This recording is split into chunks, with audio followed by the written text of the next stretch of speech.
Good evening. I'd like to call the March meeting of the Shenandoah County Public School Board to order at 6:30. Ms. Shepherd, do you have a recommendation to proceed into closed session? I do. I recommend the Shenandoah County School Board convene a closed meeting under the Virginia Freedom of Information Act in order to discuss and consider several personnel matters, including the assignment, appointment, promotion, performance, demotion, salary, discipline, or resignation under Virginia Code 2.2-3711A14, and to discuss scholastic records involving the discussion or consideration of admission or disciplinary matters concerning any student of any state school system under Virginia Code 2.2-3711A2. Thank you. Do I hear a motion to that effect, please?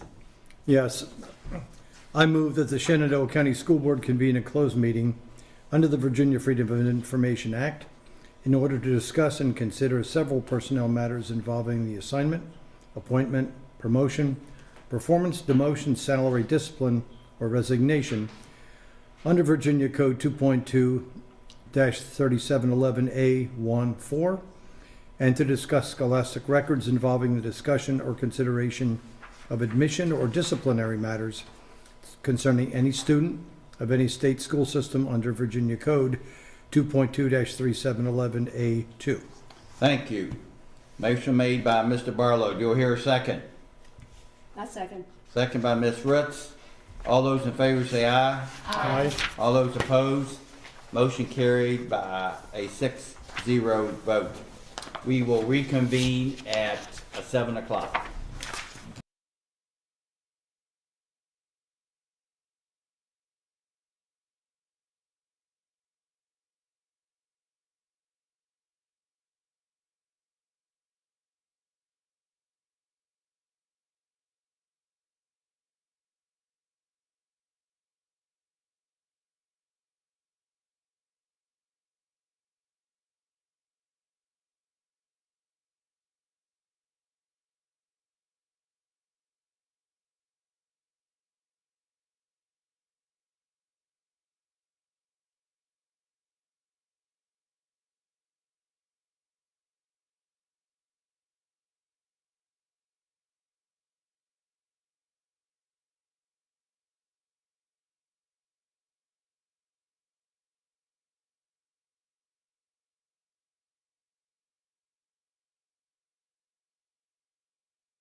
To call the March meeting back to order. Do I hear a motion to reconvene in open session, colleagues?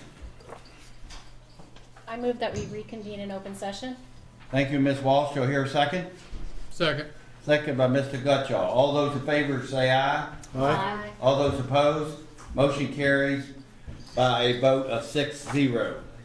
The Shenandoah County School Board hereby certifies by roll call vote that to the best of each member's knowledge, only public business matters lawfully exempted from open meetings requirements by Virginia law was discussed in closed session, to which the certification resolution applies. And second, only such public business matters as were identified in the motion convening the closed meeting was heard, discussed, or considered by the Shenandoah County School Board.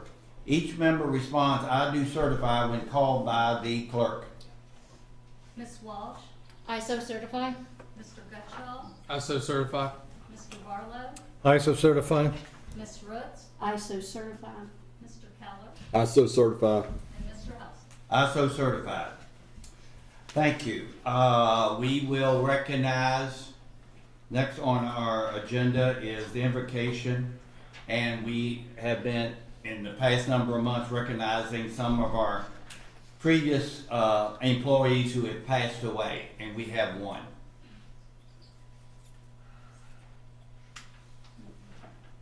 That was, oh, that's, That's not the right one. we recognized her last, but we can.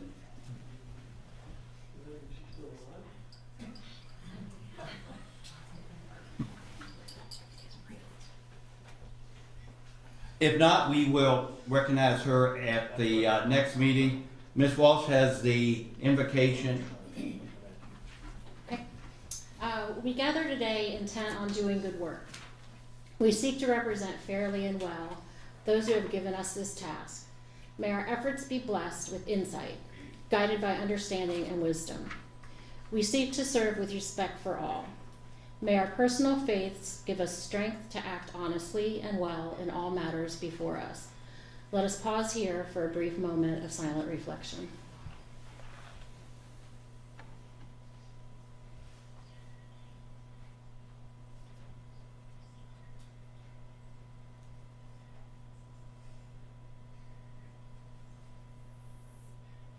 Thank you. Let's honor the flag, please. I pledge Allegiance to the flag of the United States of America and to the republic for which it stands, one nation, under God, indivisible, with liberty and justice for all. Thank you, Ms. Walsh.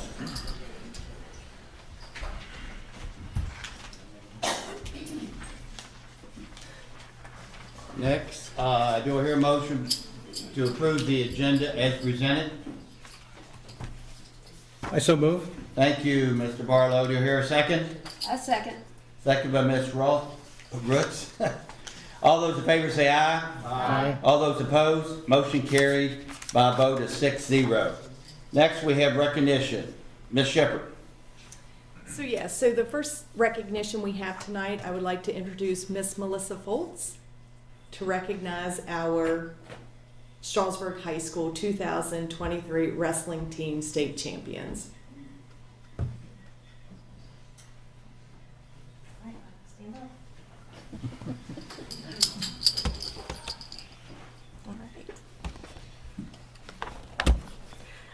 Good evening, Ms. Shepherd, Mr. Chairman, members of the board. It is an honor to stand before you yet again this year to recognize the 2023 Strasburg High School wrestling team who traveled to Salem, Virginia, February 17th and 18th for the state wrestling tournament and returned home to Strasburg as the back-to-back Class II state champions. Obviously, with such success as a team, we had stellar individual success that built this championship.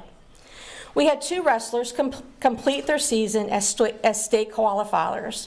Zachary Bracken, who was unable to be with us because of illness, and Wyatt Honecker. Finishing in the top 6 in the state and earning team points include Connor Miller and Donovan Burks finishing 6th, and Braden Stern finishing 5th. And I'm not sure if Braden make it. He is in a sports practice, I think, or not sure where he's running behind, so I'm not sure if he's going to make it or not. Wrestlers finishing in the top 3 in the state and earning all-state honors include Jaden Shanholtz and Hudson Conrad, completing their season in 3rd place in the state. And Peyton Dean and Lucas Martinez completing their season in 2nd place and state runner-up. Finally, we had 4 individual state champions. At 126 pounds, I am pleased to recognize Heath Burks, the 3-time back-to-back state champion and the 2023 state champion. At 138 pounds, it is an honor to recognize Ethan Asher, a 3-time state champion and the 2023 state champion. At 150 pounds, I am pleased to present David Burks, the back-to-back state champion and current 2023 state champion. And finally, at 215 pounds, it is my pleasure to recognize senior Chuck Fake, the back-to-back state champion and current 2023 state champion. And of course, none of these accomplishments would be possible without the hard work and dedication of our coaching staff, assistant coaches Neil Ramey and Edmund Miller, and head coach Daniel Reynolds. It is always a joy to recognize the accomplishments of student athletes at Strasburg High School. I would like to thank these wrestlers, their families, and coaches for consistently representing our school and each other with pride and sportsmanship. Please join me in congratulating each wrestler and this wrestling team. I want to thank you for making Ram Country proud.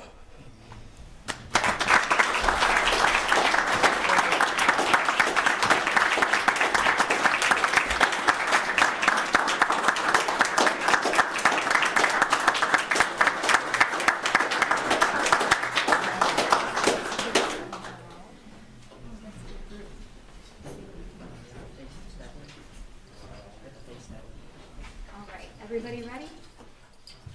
1, 2, 3. All right, thank you.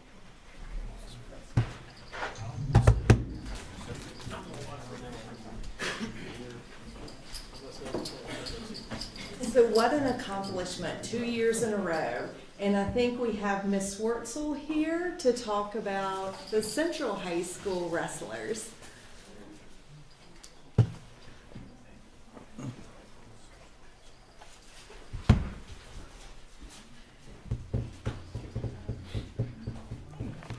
Good evening, Chairman Helsley, school board members, Ms. Shepard. I want to thank you for allowing us the opportunity to recognize 2 outstanding student athletes from Central High School. Our wrestling program started about 2004, but until the past few years, it hasn't been too successful. And under the direction of Coach Dustin Thomas, we've started experiencing some success, and it's been pretty incredible to see the team grow. We have 2 of our assistant coaches here this evening, Colton LaCraw and Thomas Peacemaker, so thank you guys for your dedication. So tonight we'd like to present Central's 2 state wrestling champions for the 2022-23 season. First, Isaac Dodd. He's an incredible young man, a senior who has been a part of our wrestling program since the 8th grade. Isaac is a 3-time state qualifier and was a state alternate during the COVID-shortened 2021 year. Last year, Isaac became Central's first ever state champion in wrestling, and he followed it up this year with a memorable run with even more accolades, finishing as the Bull Run District Champion and the Region 2B Champion. In Salem 3 weeks ago, Isaac defeated wrestlers from John Battle, Poquoson, and Strasburg to claim the 2nd consecutive state championship at 132 pounds. Isaac will graduate as a Central all-time wrestling wins leader with 134 victories on the mat.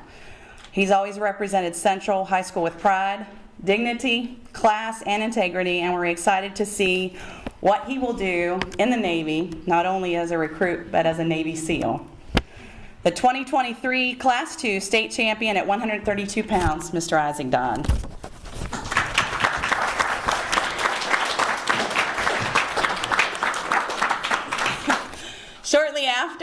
he was joined by Central's second ever state champion, Nathan Lopez. Nathan is a junior and a two-sport star at Central High School. Through 3 years at Central High School, Nathan has made a name for himself as an incredible student athlete. In football, he was District and Region Defensive Player of the Year and is a two-time first-team All-State selection as he helped to guide us to the state championship game this fall. Last year, Nathan took up wrestling as a second sport. It was his second year this year wrestling, and so only after a few months he finished third overall in his weight class last year in the state tournament. This year, Nathan, who weighs in at roughly 215 pounds, wrestled at the heaviest weight class, 285 pounds, and frequently competed against guys who are more than 70 pounds heavier than him. After winning the Bull Run District and Region 2B titles this year in wrestling, Nathan defeated wrestlers from Virginia High, Allegheny, and Central Wise to win the state championship at 285.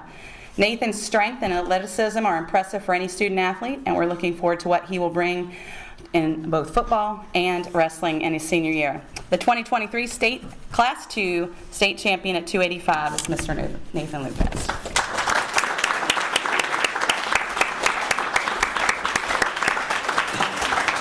Also wanting to take a moment to recognize their parents because these young men would not be the men they are without parents. And so Mr. and Mrs. Dodd, Ms. Lopez is here on this evening. If you guys want to stand, we appreciate you guys so much.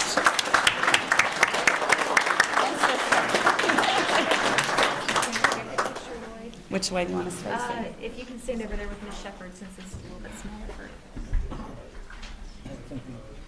Should be directing those down here. All right, ready? Here we go. 1, 2, 3. Thank you.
Next on our agenda, we have public and staff comments on agenda and non-agenda items. The Central County School Board welcomes public comment during most regular meetings and during public hearings. School board members do not respond to public comments during the meeting or hearing. Each speaker may have up to 3 minutes. The board generally allows to 60 minutes for public comments on agenda and non-agenda items at the beginning of the meeting. If there's a large number of speakers, the board may reduce the total time to comments. All comments should address a matter related to Central County Public School. The school board will not hear public comments that involve a complaint about individual staff member, a personnel action or student disciplinary matter, a complaint about individual student or pending litigation. The school board expects that each speaker will be courteous, modeling for our students how one can be respectfully disagree with others' views. Speakers will address their comments to the entire school board and not to one individual board member, to the superintendent, to a staff member, nor to the audience. Speakers will not engage in personal attacks. Speakers may sign up at the school board meeting as you enter the boardroom. Speakers are called in order that they sign up. And first we have Beatrice, help me to pronounce the last name. Roscoe? Roscoe. Thank you.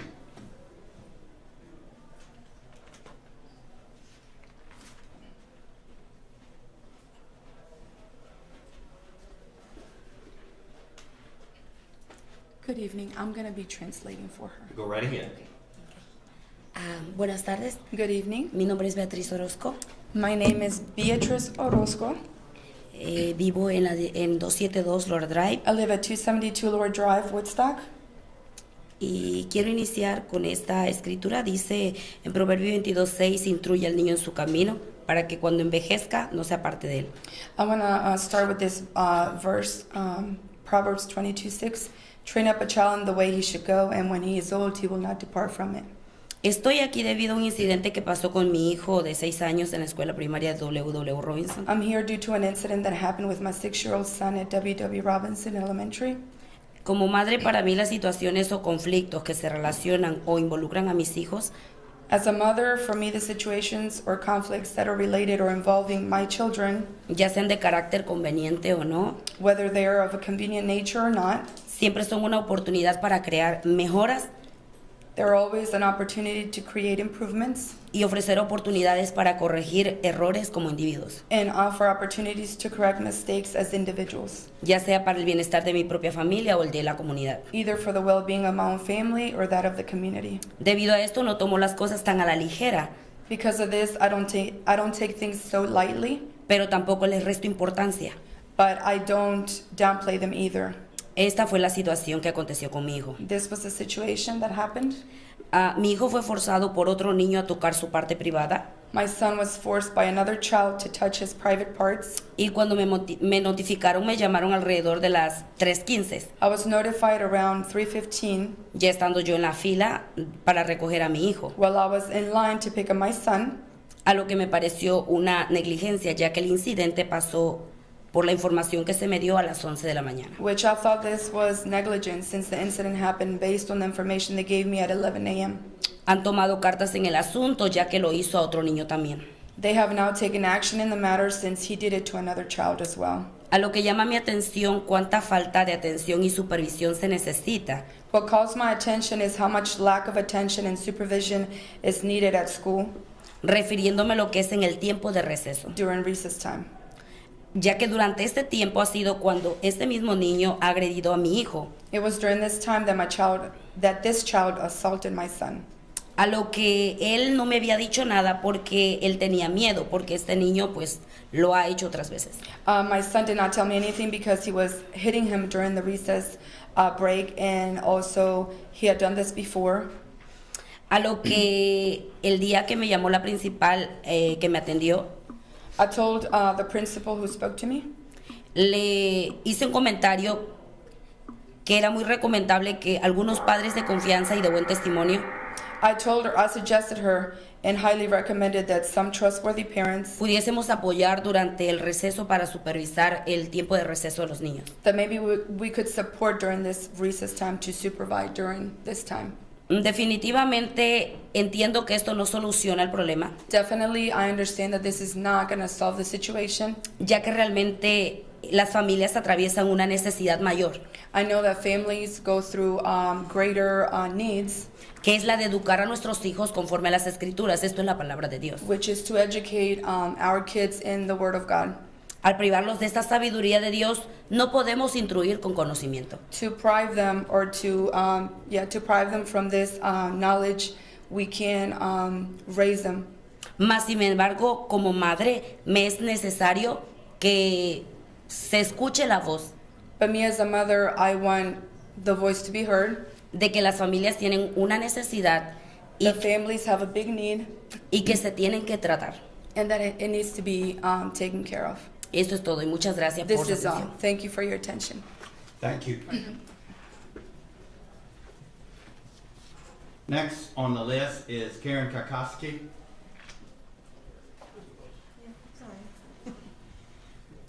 Thanks. Karen Katowski, Mount Jackson. I didn't really get to prepare for this because I just found out this morning that at this meeting today you were going to talk about budgetary items, and it seems pretty early in the year, which is great because you're on schedule, I guess, but it reminded me of last year. We had 3 new members of the board, and they, of course, start in January, and they kind of were in many ways not really prepared, and this is their words, not really prepared to deal with the budget in the kind of detail that many of their people who voted for them and that they represent expected them to do. So I just wanted to come here today and remind y'all of how it was, last year, and that that doesn't apply this year to you guys anyway. and hopefully that you're all working together and really digging deep into the budget. And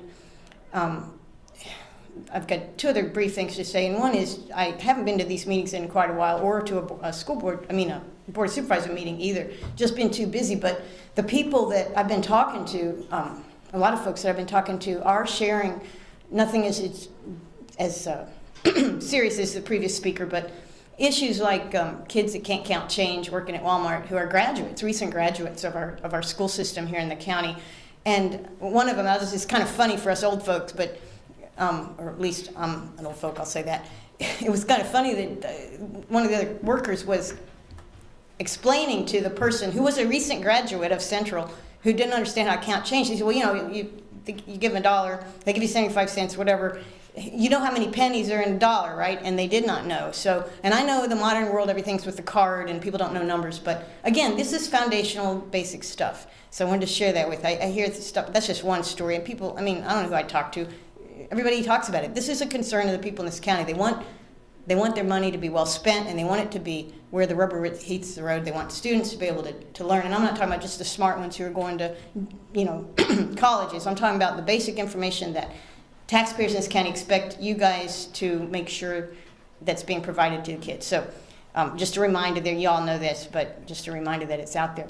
And the other thing I will throw in, based on listening to the previous speaker, because again, I'm out of the loop a little bit, what goes on in classrooms, classroom discipline, bus discipline, respect for teachers in the classroom, authority, all of these kinds of things are of critical importance. They do affect how kids learn. You know it, I know it, everybody knows it. I'm preaching to the crowd here, but this is where money needs to be spent, not in areas where maybe it just looks like, oh, we got to spend this looks good. You need to understand what your product is, and you spend money where it impacts that product positively, period, and that is it. That is it. Thank you. Thank you. Next speaker, Ms. Rhonda Richard.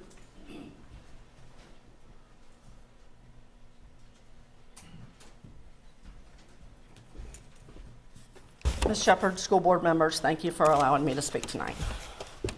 It was August 2021, still in the full swing of COVID. School was starting in 2 days. As the driver was speaking to her supervisor on the phone, he reminded her that mask mandates were still in force. She stated that she had always worn her mask and that he should possibly remind the one driver on her campus that had not worn his mask at all during the past school year or summer school. She stated that she knew of at least 4 other drivers that had mentioned this to the boss. The reply that his employee received was very inappropriate, unprofessional, and rude. The response was, "We are not going to be a tattletale today." The driver at this time asked what he had said, and he tried to recant and say that it was a misunderstanding. She was an adult with children of her own and knew the definition of the word tattletale. She asked him to remove her from the sublist at this time. How could she ever feel comfortable going to him as her superior over any issues, much less safety for our kids? Had the driver that was driving maskless been approached by his superior, wouldn't he have worn his mask the first day of school that same year? He didn't.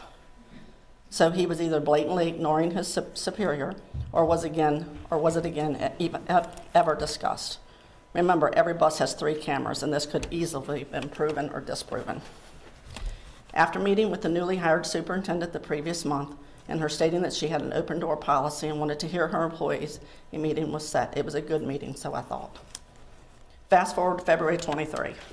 After being asked by several drivers to come back and help out, this driver sent an email offering to come back as a sub to stop some of the double runs that were going on. The reply she got was expected. It stated, "At this time I don't have a suitable position, but should that change, I will reach out." That was the exact answer she thought she would get. It didn't matter that even that very day they had both full-time and sub jobs posted. And the Southern campus has drivers double running kids to that very day, getting home later than normal. My question is this: with the bullying going on within our schools with the students, how can administration inside the schools get a handle on it when it's happening with our very own supervisors and administration? The driver has been blackballed for going over her superior's head to the superintendent and HR when she did absolutely nothing wrong, but was objected to being called a tattletale over student safety and COVID regulations within the system. Now you may ask, how I know so much about that, because that driver was me. Now do you understand why teachers and staff are afraid to come to anyone above their direct supervisor or administration for fear of retaliation and blackballing? Thank you. Thank you. Next speaker is Dorothy Lamb.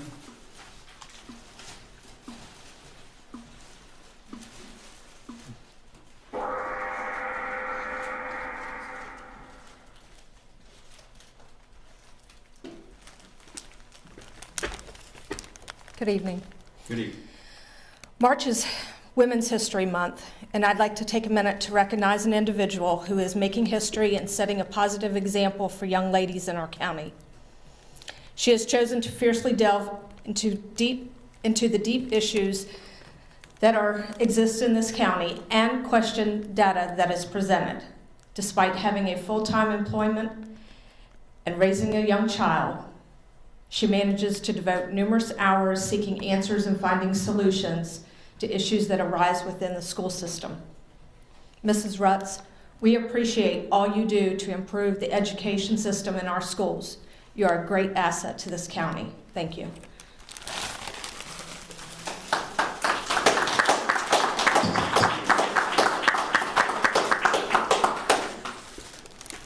In that same spirit, I would like to also recognize our superintendent, who came to our county in a tumultuous time and has worked to improve the morale of students and employees in our schools. I also believe you may be the first superintendent of Shenandoah County Public Schools. Thank you, Ms. Dauber. Thank you.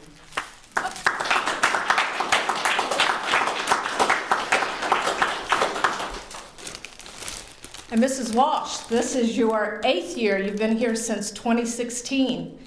And we appreciate all of your service here. You've put in a lot of hours as well. Thank you.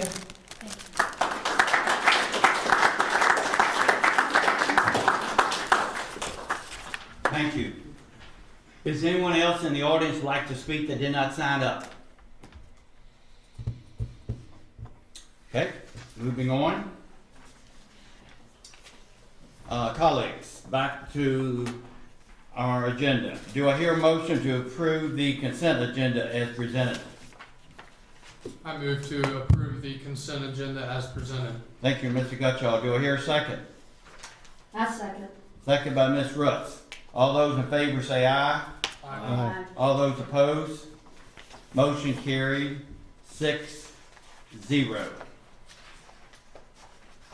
Okay, moving on. I think we're on number.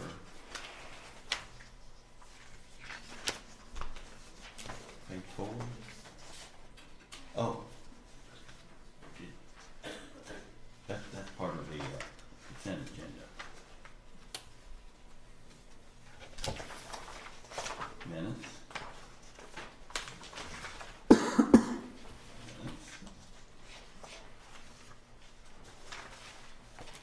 Where are we then? Information agenda? Is that where we are? Page 10. At the bottom, 10 of 20.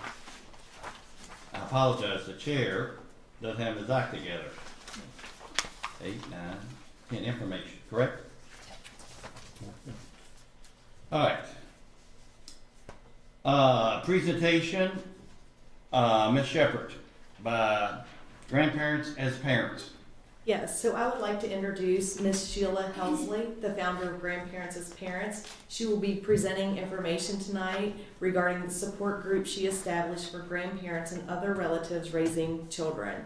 The group helps provide support, information, guidance to meet the needs of the caregivers. Ms. Helsley. Thank you very much. And I would like to also mention we have 3 members of the GAP group and one of our grandchildren here. And Jonathan Notariosley, who gives school support, all kinds of needed things to the grandparents and the children, different things that happen with school. So I am very, very, very thankful to have him.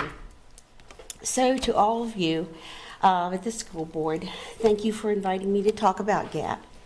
Grandparents as Parents. I founded this group in March of 2018, so we are now celebrating our 5th year and on to the 6th year this very month of March. I'm very proud of that. My name is Sheila Helsley, born and raised in Shenandoah County and living in my home place on Sonito Road since 2004. We came back after my mother, Renetta, passed and was able to have 10 years caring for my father, Bill, before he passed. My family consists of my granddaughter, Alexis, now 23, JMU grad and a full-time drama theater teacher at Potomac Shores Middle School in Manassas, and Dylan, 14, who spent all of his schooling years at WW, and Peter Muhlenberg, and I find that all too funny that they are going to the same schools that I did. I've raised Lexi since she was 2, and Dylan since he was 11 months old. There have been 14 court cases, 8 for Lexi from Newport News, Chesapeake, Rockingham, and Shenandoah County, 6 court cases for Dylan between Rockingham and Shenandoah counties. I received sole custody, visitation changes, and name changes for both. The reason I have full custody of these children, of course, like many of our GAP families do, are due to drug addiction issues, child endangerment, and incarceration, as in my daughter's case. It was the hardest thing I have ever had to do, even harder than making the commitment to raise them both at my age, was to say in court, my daughter is an unfit mother and a danger to her children. I had to say that to keep them safe, and being with me was their only option. Both have different fathers, both of no help in support ever. There's also a middle granddaughter who lives with her paternal grandmother, sole custody in Woodstock. She was born heavily addicted from birth and had to stay at UVA for several months before she was born. Lexi was very lucky, as my daughter's drug abuse was the heaviest before and after her birth. With Dylan, he was not as fortunate. For the first 2 months of the pregnancy, there were many unknown drugs in utero, and she was taken to Fluvanna Correctional Center for Women. The first 9 months before I could get custody, he was in an active drug apartment situation around formulas, his food, where he was fed. Since preschool, Dylan has shown behavioral issues that I knew were not normal. And so after in-depth evaluations at UVA, JMU, Dr. Gerber at Harrisonburg Behavioral Health, the diagnoses are confirmed: anxiety, depression, Tourette's syndrome, severe ADHD, RAD, reactive attachment disorder, high-functioning autism, disruptive mood disorder, impulse control, and sensory processing dysfunction. This is all very personal to me, and I hope you can understand why I am here to explain the severity of these issues, because these are what the GAP families deal with. There's so much that goes on into the commitment of raising these grandchildren from a second generation. 95% of our group has some, all, or most of these problems, like ours, our families, to cope due to the mother's addictions. I am so thankful for many, many friends, church family at Emmanuel and other local churches, excellent behavioral professionals in so many areas, and I'm most thankful for Medicaid, Northwestern, and TANF. There is no way I could do this because Lexi had so many asthma issues, but Dylan has needed the most care of all with his emotional issues. Sadly, our next step after 30-plus counselors and 3 pediatric psychiatrists was for him to be admitted to North Springs Behavioral Health in Leesburg, June of 2021. This whole experience shook me to the core. I would live for those 10-minute calls and visits every 3 weeks, but I will never forget how that felt. My first GAP meeting was held in March of 2018 at Emmanuel Episcopal Church. There are so many grandparents doing the same thing we have done and desperately in need of organized, sustained support groups in our family, in our county. It has grown from meetings to a private GAP Facebook page of over 450 active members, and twice yearly large yard sales to collect money for emergency needs, and monthly meetings for the grandparents and grandchildren. There are so many grandparents who have picked up the reins and stepping into this to protect and raise their grandchildren, mostly due to the parents' addiction or incarceration. Few have legal support to advise them, and many have had to go back to work after retirement to support the family. Many have had just the grandmother taking full responsibility of raising the grandchildren. Certainly not what they had envisioned in this part of their lives or had planned in their retirement. But this is what they do, day in and day out.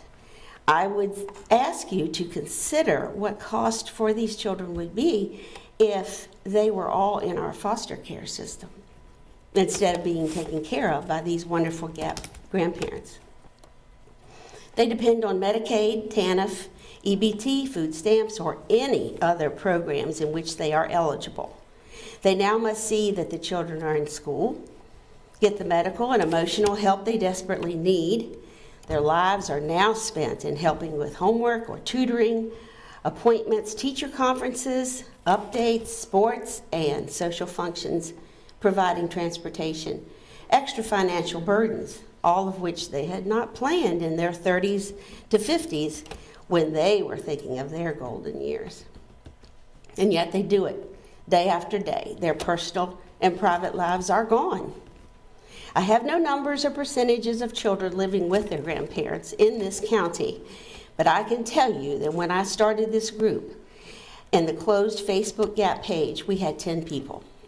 It rapidly grew to over 400 online, and we have 35 to 45 at our monthly meetings.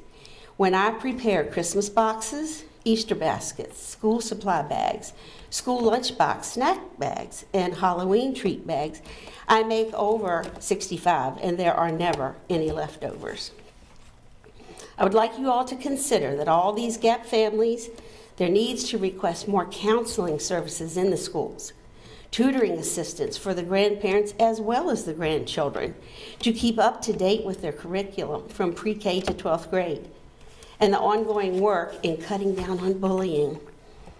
Our children are hit very hard with that. Also, helping with sports and extracurricular activity cost so that all can attend. More groups for the family dynamics that do not fit the mother and father unit. But most importantly, the understanding that these children and other abused children from all the area be given the time and respect in their silence until they feel safe enough to share what has happened to them to their teachers and therapists. Sometimes this is a long, long road.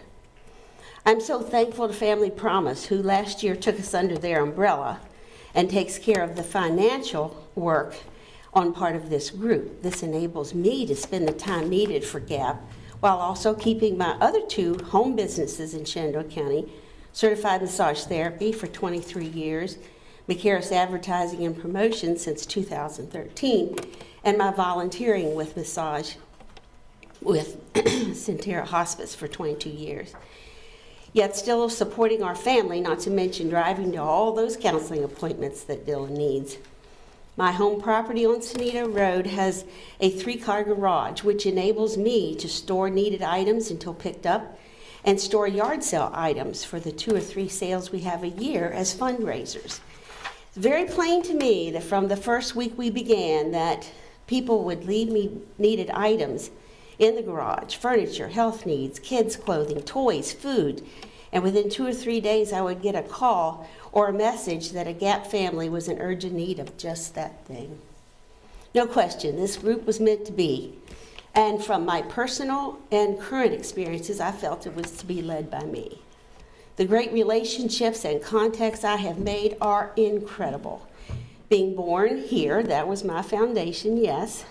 However, I meet and talk to people who sincerely want to help, want to give, share what they have, and when they do not need them anymore, they think of GAP. The generosity and support of this community exhibits this is amazing, and I see it over and over again each week. Because our Facebook group is closed, and our adult portion of our meetings are private. This enables the grandparents to speak confidentially and emotionally about their situations. Being in a small town, I would never share any anonymous situations that folks would recognize. But what I can say, that each family who is part of our group is real, in need, have anxieties of every kind, financial struggles, family stress, endurance, and hearts that are bigger than you can ever imagine. I so appreciate this opportunity to talk to you and to help you look inside this group and their dynamics. I just ask that when you see those GAP families in the checkout lines, at school functions or events at the park, give them a smile and a nod. They're not hard to spot. That smile or nod will go much farther than you can ever imagine. It means you understand, and it was not the way life was supposed to be. But we're all just doing the best we can. Thank you. Thank you, Sheila. Thank you. Comments from my board members, questions? And let me clarify, she is not my wife, but are we related?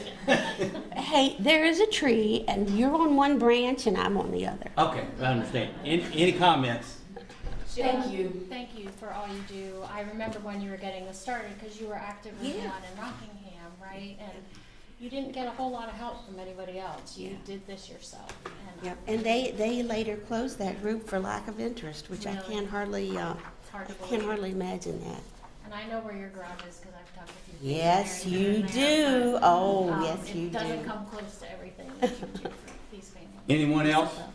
Well, it's ironic that in today's NVD, on the opinion page, there's a big article entitled, "When Parents Are in Prison, So Are Their Children." Did you see that? No, I Here, didn't. you can have this Oh, already. thank you, Marty. It's excellent. Wow. That's a pretty good And again, time. thanks for what you do, and if the school board can be any service, and I'll drop off stuff at the garage. All righty. All right. It's always open. Never. Okay. Thank you. Thank you. All right. 4-2. All right, I know where I am now. Thank you there, Mr. Gutchall. 4-2, Ms. Stein, you're up for the next 3 agenda items. Thank you, Mr. Chairman. Each year, an audit is conducted of Shenandoah County Public Schools finances. Robinson Farmer Cox is the independent firm contracted by the county who performed this FY22 fiscal year budget, audit. Mr. James Kelly is here to present the audit that shows good and proper stewardship of the SCPS finances. Mr. Kelly.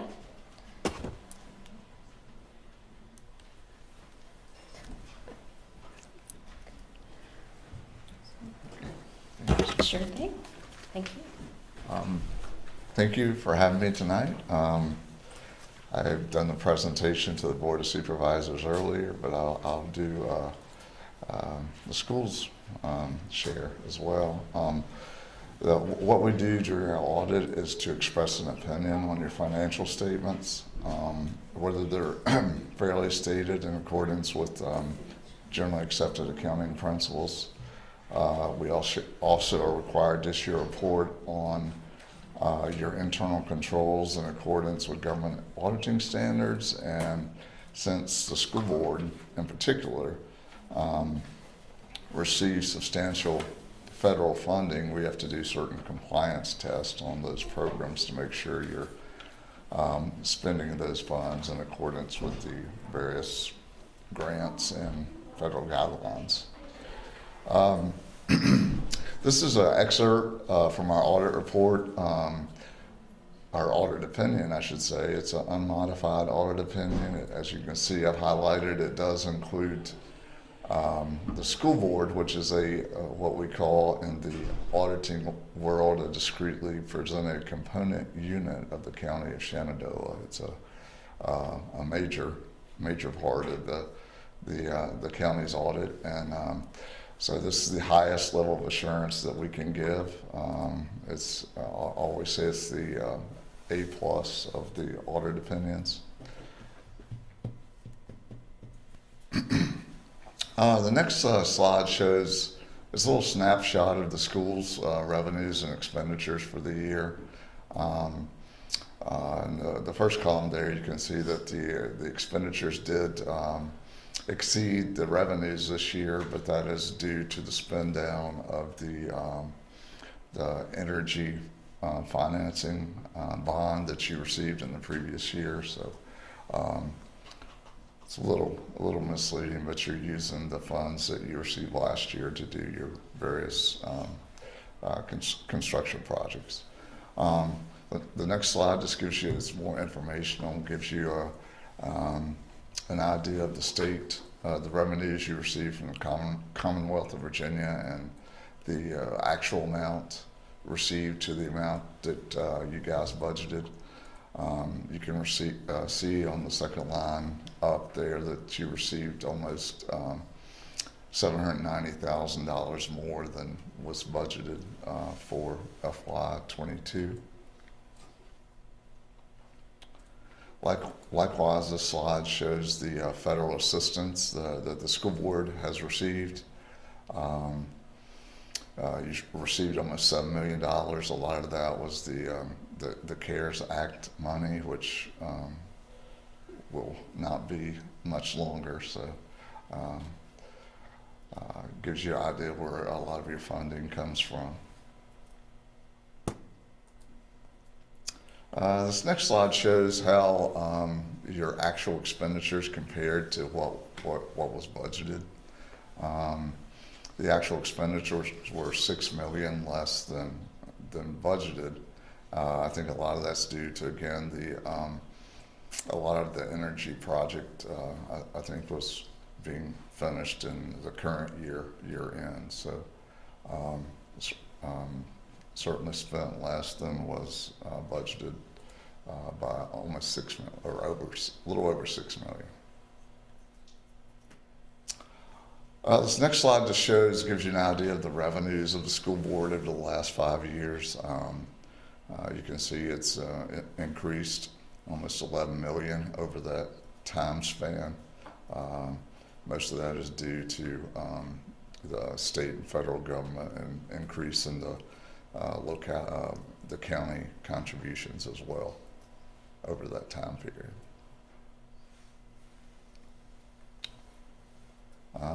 This slide does the same analysis for your expenditures. As you would expect, if your revenues is increasing, your expenditures are probably increasing as well. So those increase in a similar amount as your revenues over the last 5 years. As I mentioned, we're required to audit a certain percentage of the federal funds that the whole county does receive. The school board, as we saw, received a substantial amount of federal funds. This year during our audit, we audited the child nutrition cluster, your Title I program, and also your Education Stabilization Fund under the Coronavirus Relief Act.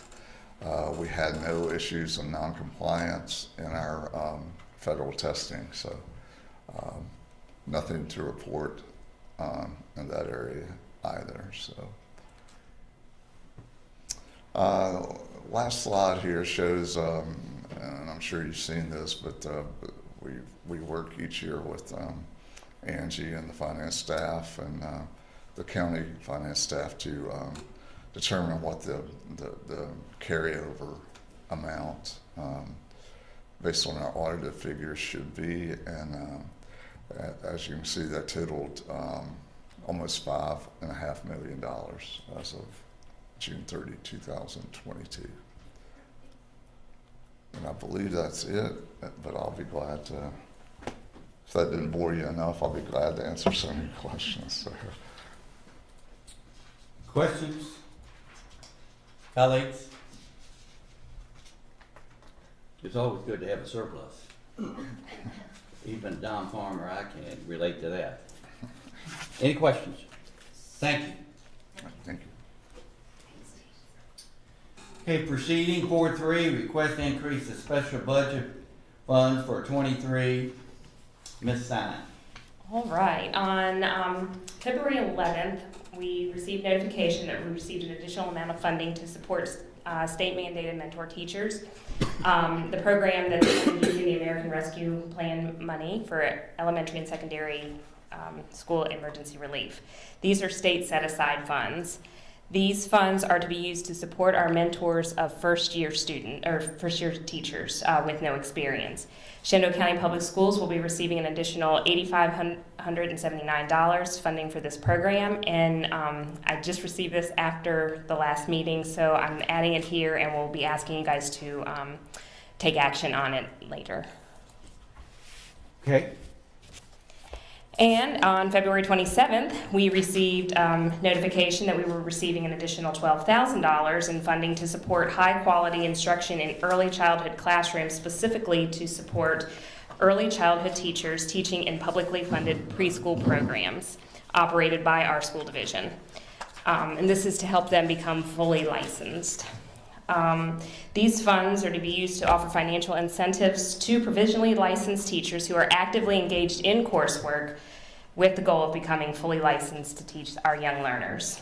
Shenandoah County Public Schools will be receiving an additional $12,000 in funding for this program as well. And again, I'm asking you to take action here shortly because of the late notification on this. That way we can get it all to the Board of Supervisors at one time. Any questions? Any questions for her? Like it, Andrew, we will, under action item, we'll act on the last two. Yes, as well as everything that I presented last time as well. Correct. Yep. Or no, I think you did that in consent. Thank you. Yeah. Yep. Thank you. Thank you. All right, next on our agenda, career and technical education, Mr. Lynn. I'm a little taller. Good evening, Ms. Helsley, members of the school board, Ms. Shepard. It is absolutely my pleasure to talk to you a little bit about career and technical education in Shenandoah County Public Schools. It's a great time to be in career and technical education, and you'll see we have a lot that is going on. As we kind of go through, I want to take you through a glance at, we started in elementary school. We start early. You'll see a picture there on the left-hand side of Mac the bus, mobile access to careers, and that travels to all of our elementary schools. It also travels to some of our private schools as well, so we go out. And it's a hands-on experience, and one of the things that I love the most about Mac the bus, and you can see here by some of the pictures that we have, you know, we talk about non-traditional students, and Mac doesn't know non-traditional. He doesn't know that a young man in cosmetology is a non-traditional kid. We don't care. The kids want to go play. The young man that's there in that, he was down there. We had some robot things that he could play with. He said, "Man, I really want to go play with the hair." Go play with the hair. Like it's for you to go figure it out. The other young lady that's in the bottom picture there, I think one of the cool things is Ms. Holler's students, our early childhood education students, come and help us. So they're paying it back a little bit or paying it forward as they get to spend times with the elementary kids. That's what they're trained to do. And the great story about that one is that young lady put up the stethoscope to the student's heart and said, "I think there's something wrong with you. I can't hear anything." And so it is an absolutely joy to watch our young students just get to explore and just get to be, to figure it out. You know, they don't know what they don't know. So doing that at a young age just makes things easier. As we travel into the middle school, we start to develop our more traditional career and technical education classes, family consumer sciences, business and information technology, agriculture, technology education. Right now that's only at Peter Millingburg because of a licensure issue. It's the only one that we have at the middle school level. It's the only tech ed one that we have. All students take career investigations. That's a 6th grade course that we kind of start to talk about the academic and career plans that need to be finished by the time they leave the middle school. And we kind of, one of the other large events that we do for our 8th graders is the World of Work. That is a fall event where we bring about 80 different businesses. And it's another hands-on experience for them where they just get to figure it out. Do I like this? Do I not like this? And what we tell our kids is if you leave there and say, "Man, I can't do blood. I'm not going to do health sciences." You know what? That's fine. You ruled that out, right? So if we rule it out, if we rule it in, it doesn't matter. But all this is part of the career development of our young students. When we get to the high school, obviously those get into a little more specific coursework, and we offer a lot of classes to our students. And so I've just kind of went through, you can see, in agriculture, in the clusters, and then the different pathways that we offer. So for example, in agriculture, you'll see 5 pathways. So that would be animal sciences, plant sciences, natural resources, ag power. And so within those pathways, we offer 18 different classes. And so you can go through and you can see, I think the big thing there, we offer 104 different classes that are categorized as CTE in middle school and high school. That's a lot of classes. That's a lot of opportunities for our kids to kind of figure it out and go down a pathway that can lead to employment opportunities or continue on with schooling. Just a quick overall demographic. As you guys know, we're finishing up some of our civil rights thing, and one of the things they look at is who's in your classes. What is your demographic? Does it match the demographic of your student population?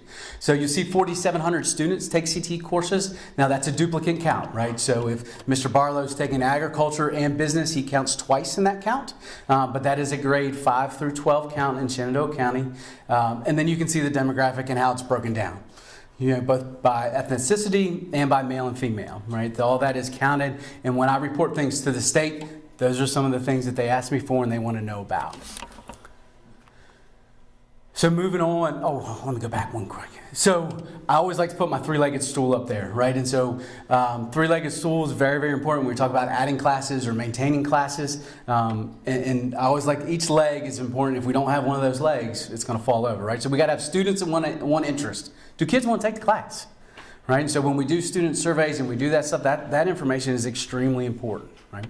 Is it of benefit to our county, to our region, right? Is there an economic value to that? Is there jobs that are available? What is the economic impact that pathway is going to have? And then the third part of that stool is, can we do that with the teachers that we have, with the funds that we have, or do we need to ask for more, right? And so it's a 3-legged stool, and you got to have all of it or it doesn't work. CTE works that way. When we put in new courses, I have to send in an application to the state and I've got to show all the employment data. So like you guys are talking about HVAC, we're talking about occupational therapy and physical therapy. That has all been done. The student survey's been done. We know we can put kids in those classes. There's jobs that are available. So all that's there. Now we're just waiting on the financial piece, the budget piece. Talk a little bit more about that later.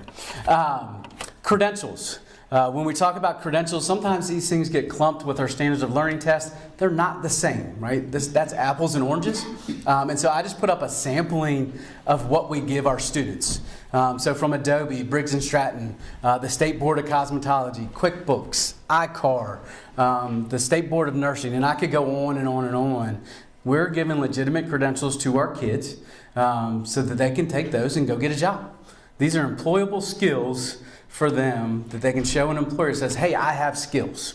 And you can see there, last year we were at 66% pass rate. This fall semester we're at 62% pass rate.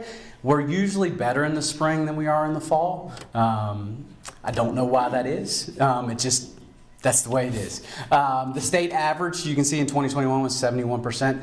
I like for us to be around 70%, in that state average range there.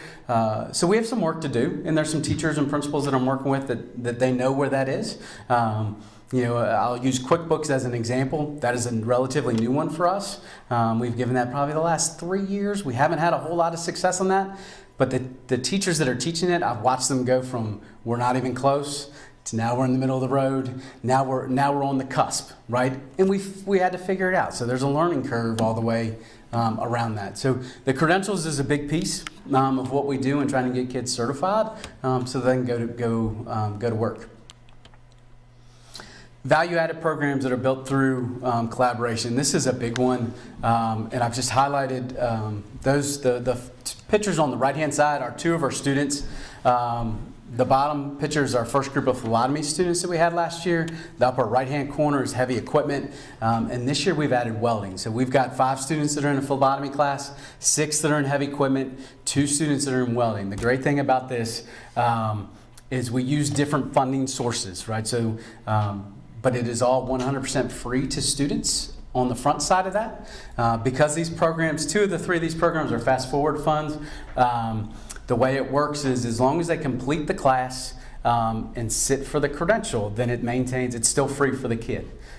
If they don't do that, then the student is on the hook for a third of the class. And so when we do this, they become a Laurel Ridge Workforce Solutions student. I walk the parents through that. We talk about the financial piece. Everybody understands what that means. But our students are taking advantage of this. Our students are working in these fields, and it's things that we don't offer, right? So how do we work with our business partners? How do we work with the community college to allow our kids to go down that pathway that we don't do right now? And so this has been a great experience for our students, and I tell you what, they love it. I go up, I was up there today checking on our phlebotomy students. The teacher was like, they're not ready to stick you yet. I offer my veins. They take my blood. Some of them are my old students at middle school. I'm like, I did a good job as your principal, right? And they're like, yes. But that has been a great add to the students to take advantage of that. High quality work-based learning, that is another piece that you will continue to hear a lot about, not only the remainder of this year, but next year as we move forward in the College Career and Civic Readiness Index. One component of that index is high quality work-based learning, and the way that works is it has to be related to instruction, and that instruction has to take place in the same school year because of how they report it. So it doesn't make a whole lot of sense. For example, we're teaching accounting right now at Mountain View High School. If a kid successfully completes that class, they get the QuickBooks certification, they get an internship next year with an accountant, I can't count them because of how we report it. Even though the instruction has taken place, we find ways to make that work for the kid, but you're going to see that on the index. I can't count that student because it didn't happen within the same school year. It's just the way the state is making us do it. There's a training agreement for all of these students that takes place. We have more students working than ever before. And then on the next piece of that is, once we have training agreements, then site visits have to take place. So it seems like I see Ms. Walsh every time I'm out and about doing something. I'm very rarely in my office doing things, but whether I see her at Walmart, if I see her at John Henry, or if I see her somewhere else, I always run into Ms. Walsh somewhere. So each one of these is a different high-quality work-based learning experience. I put mentoring and job shadowing in red because we're trying to, those absolutely have their place, especially for our younger students, but they do not qualify as an indicator on the College Career and Civic Readiness Index. That all has to do with the amount of hours and the amount of, what we're doing with that experience. So it gets a little tricky, gets a little confusing, and I'll draw your attention to the last one, Youth Registered Apprentice. We have 3 of those. That's the first 3 that we've ever had in the division. And that leads me to this one. I just took a couple of places that our kids are working. Holtzman stepped up, and we've been working probably for the last year and a half, and they're the ones that have signed on our first 3 Youth Registered Apprentices. And that helps our kids because the hours that they accumulate as a youth go towards their registered apprentice. So if I get 200 hours and it's a 2,000 hour program, when I graduate I only have to do 1,800, right? So those hours count. And there's some benefits to the companies as well. They get some incentives, some kickbacks there from the Department of Labor and Industry. But what I can tell you is our kids are everywhere working. We've got kids at Honey Run, we've got kids at Sugar Creek, Van Meter, which is a construction place, PWD Doors, which is in Harrisonburg. I was about 12 miles from the West Virginia line the other day with a young lady that was working at a construction company, working at the front desk. I left there and I went to Front Royal because we have about 5 kids that are working in Front Royal in different places. Jiffy Lube, Commonwealth Assisted Living, they're all over the place. So I'm out running about, checking on our kids, checking on our employees, and it's great. The feedback that we're getting from the employees is, man, the kids are here, they want to work. We know it's their first job, and they're still learning, they're still figuring it out. But man, we're glad that we have them, right? So the kids that are taking advantage of this, that have the related instruction, the positive feedback that we're getting from our employers has been great. Just some special events. We do things sometimes and we just do them, right? I was out at the fire training facility the other day and I noticed a sticker on one of our students' truck and I just took a picture of it. That program that we're doing out there is unbelievable. I don't know if you've seen some of the pictures from Captain Ruling this past Saturday. They had their first live burn there. Kids got there at 7 a.m. They left at 4. And the praises that we heard from all the chiefs, all the captains that were there. Did our kids make mistakes? Sure they did. That's why they're in the class, right? But they stuck with it. They weren't tired. Well, they were tired, but they stayed together. They did the things, in the accolades and the compliments that we got from our kids is unbelievable. Half of those kids, 7 of the 14, are already volunteering in our departments throughout the county, which is exactly one part of what we wanted for the program, is to kind of rebuild the volunteer system. The pizza oven that you see there, right, that is a dual project. Obviously, Chef is going to take advantage of that, and if you guys are able to make it to our spring CT advisory, it's going to be the maiden voyage of the pizza oven. But our masonry students were the ones that were able to put it together, right? So that's a 2-for-1 for us.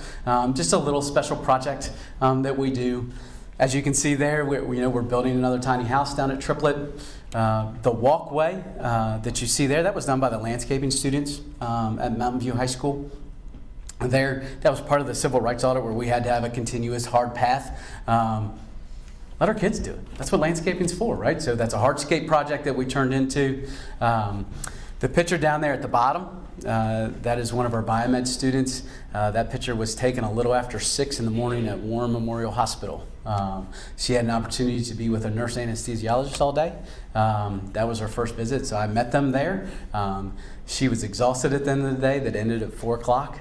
Loved every minute of it. Absolutely loved every minute of it. We had another group of young ladies that were at Winchester Medical Center. They got to observe a C-section as they were in labor and delivery. The things that our kids are doing is absolutely amazing. And then last but not least, that's the last picture there is from our fall CT advisory. That's one of our students as they prepared the meals. I'm telling you, our kids are doing special events or special projects that are going on in CT, and it's absolutely amazing. Career and technical student organizations, this is another big piece of what we do. I feel like for the next 6 weeks, I've got kids going to state competitions all over the state. I don't know who's going where all at the same time, but we've got our first 2 students that are going to go to state FBLA. As you remember when we did our state audit that was here a couple of years ago, FBLA needed to be reinvigorated. We've done that, and now we're going to compete at the state level. HOSA is getting ready. Our health sciences are getting ready to go to Williamsburg next weekend, FCCLA the weekend after that, Skills USA the weekend after that. FFA has competitions all the time, and they're always here recognized as they're doing a great job as well. TSA is another organization that's through technology that we're still trying to get off the ground, having only one tech ed teacher in the division. He's on it, he knows about it, our kids are aware of it. It's just putting all the pieces together. So what does it look like moving forward, right? What does next year look like? And we're very excited to be adding 2 new programs, hopefully, at Triplet Tech as we look to add HVAC next year. That's been identified as one of the #1 needs in Shenandoah County. When we talk with economic development, we have a small group, not small group, it's probably 6 local businesses that all do HVAC, and they're like, we need people, we need people, we need people. So that's driving that. That group has been influential. We've gotten some donations of equipment that's already coming in. We're ready to go as soon as we get the budget approved to make it happen. Occupational physical therapy. We've had conversations with Laurel Ridge. We're in conversations with Shenandoah University to make sure that we're doing the right things, that, hey, we can get kids to have a job. If you want to go back to school, here's the next step in the ladder, and then here's the last step in the ladder. The other one that we're going to do, we're going to bring architecture and engineering to Triplet Tech next school year, so that all of our students can take advantage of that. They'll take architectural first semester. You got to learn how to draw it before you can build it. So that'll be done at Triplet so that all of our students can take advantage of that. When we did 10th grade tours, all of these programs were very well attended. We had probably about 25 students that were interested in HVAC, 45 students in OT-PT, and probably about 75 students in architecture and engineering. So being able to offer that to the division is an absolute, going to be an absolute amazing thing for us to do. We're also eagerly awaiting our SIM ambulance that is coming. You can see kind of what it's going to look like when it gets here. That was a grant that we wrote through the Claude Moore Charitable Foundation so that they can do all the live simulations in the back of an ambulance. The last thing, the thing that I'll leave you with is that these are the questions. We talk a lot about what we do, but when we talk to kids, we talk to our scholars, these are what we want them to think about. We want them to find their passion. What are you passionate about? Right? We've got a lot of boxes that we can fill, but what are you passionate about? And then what experiences do you have that fulfills that passion, or what do we need to do to provide that passion for you? How do we develop your academics and professional skills? And then can you identify what those entry-level skills are, what those technical careers are, and what those professional careers are? And then what is the best way to get there? Right? And so I put the congested superhighway out there because it is. And so when we look at programs and when I look at program health and program development, hey, when the students leave us and they graduate as CT completers, can they go get a job? And what is that entry-level job? And then what is the next step in there? What's the next off-ramp? If I got to go back to school, if I need something at a trade school, what is the next piece of that? And then what's the next piece after that? And so every path is different, and so we're really gaining some headway in that I don't have to go to college to do everything, right? If I want to go be a teacher, I got to go to college. If I want to go be a lawyer, I got to go to college. If I want to do HVAC, go to Triplet and I can get you a job. Go to Laurel Ridge Workforce Solutions, do their apprenticeship program, and then you can get more money doing the job, right? So it's making sure that people are aware and that we're having these conversations around what's your passion and then what is the best way to get there. I thank you for your support of career and technical education. It's an awesome adventure that we're doing with our students, and I'll be happy to answer any questions that you have. Questions? It's hard for me to stand here. Anyone? So I guess you had a successful trip to John Henry, because last night at the Moore banquet we had John Henry strawberries, and I bet they were not very expensive. Thank you for that. Absolutely. Yeah, Todd has more energy than anybody I've ever met. I think he's like, see how he balances. But he really does great things for our kids, so I really appreciate it. Thank you, Ms. Walsh. Thank you. Thank you for your support. Ms. Shepherd, did we not pay the heating bill? So I had a headache and I asked them to keep the heat low. Well, they have done that. Miss Jett, can you adjust the thermostat to please one end It's been addressed. and one over It's here? been addressed.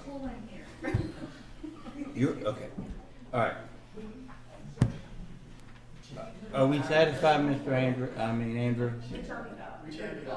Okay, moving on.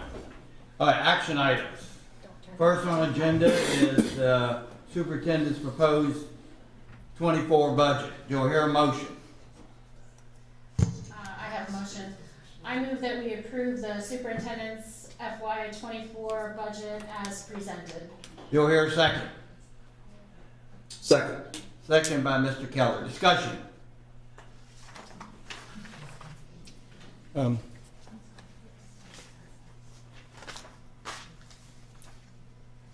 Yes. Could you tell me who made the motion second again?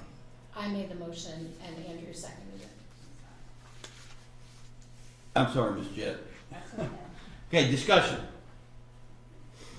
Dennis? If there's no other discussion, then I move to amend the presented FY 2024 budget. And referring to the explanation and summary,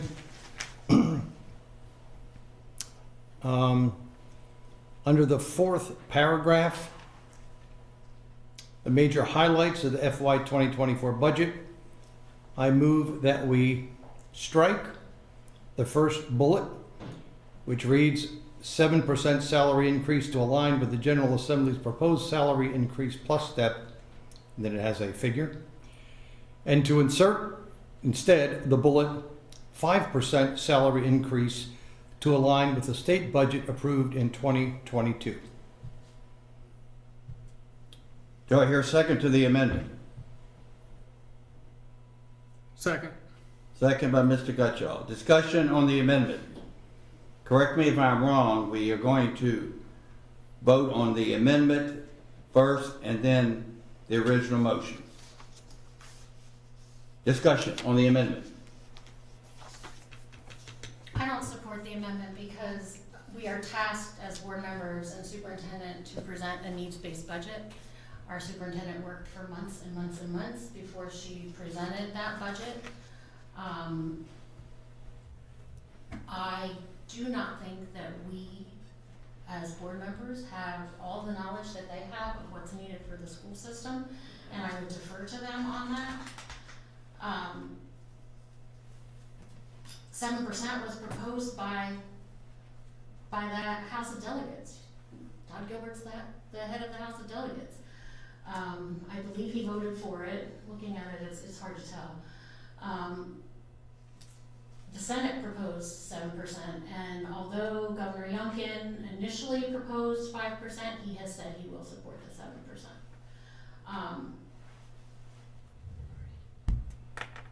That's it for now. Other discussion? I do. I got a few comments. We have 50 openings on our website, and if our surrounding counties approve a higher percentage, especially new people coming in, I would think they would not look kindly if they can get 7 in Rockingham, but we're only offering a 5% increase. It's sending a wrong message to our employees. And I know some of my colleagues think that the school board office employees should not get the same, and I would propose this. Can you give me one thing concrete that they do wrong, that they don't deserve the same as the rest that we're proposing? If I remember correctly, I don't know how many hours were spent on the library policy. We had 4 revisions. I know Ms. Stein worked tirelessly about a mistake that was made from the previous administration. And I don't know whether that's been resolved completely or not, but she's still working on that. And Ms. Shepherd has presented a budget. This is her second budget she presented us. And I support her recommendation. And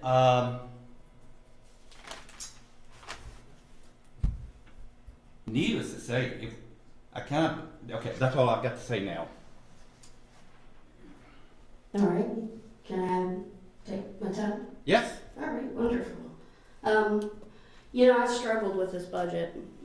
First off, I was a little, flippant about it because, every time Richmond gets the notion to rally the troops for an election or whatever it is coming up, they always do teachers. To be honest with you, if the General Assembly actually cared about teachers, they'd start taking off some of the bureaucracy, the crap, raising the standards of education back up, and really valuing what these folks can do. Let's talk about facts on whether we can get teachers or not. So in 2022, and keep in mind that this is not just a 7% increase. This goes with the 5% of last year. There was a 5% plus a step last year. There was a 5% the year before. We didn't get anything in 2020. We got a step plus 2 in 2019 and 2020. We got an 8% in 2018, 2019. We didn't get anything in 2017, 2018. There was a step plus 1 in 2016, 2017. And during those years, there was a 14% turnover rate for 2022-23. There was a 15% turnover rate for 21-22. There was a 6% turnover rate for COVID, a 12% turnover rate for 2019 and 2020 when they got a step. There was an 11% for 2018-2019. We go back to the highest as ever was at 2014-2015, where it was an 8% increase with a 17% turnover rate. So if we look at numbers and we like data, money's not why people are leaving. We had the Gap family here this evening. You should know that Shenandoah County's per capita income is $58,000 per the Census Bureau. That takes 2 people to come up with 58 grand. And we have the highest population of grandparents who are on reduced income, not working, retirement. We can talk about the neighbors to the front of, to either side of us. Frederick County's proposed budget is $268.8 million, not even close to ours. Loudoun County has $1.6 billion. The city of Harrisonburg has $335 million. We can't compete, and we should stop trying to. If we have some fabulous people in this building, and in this, and in our school system. And I keep hearing about how important they are, and they absolutely are. But so are the taxpayers of this county that have to foot the bill. I mean, when your per capita income for one person is $31,000, I mean, we're not getting anything more to them. And I laughed recently. Someone said, "Well, let's talk about what we do with our funding, which is federal, local, whatever." And I chuckled because I thought, yep, that's the state. That's the way accounting works. That the government has split our monies up for us, so it's easy to track. It's all our money. There's no free money. There's grants. They all come from the same place. So,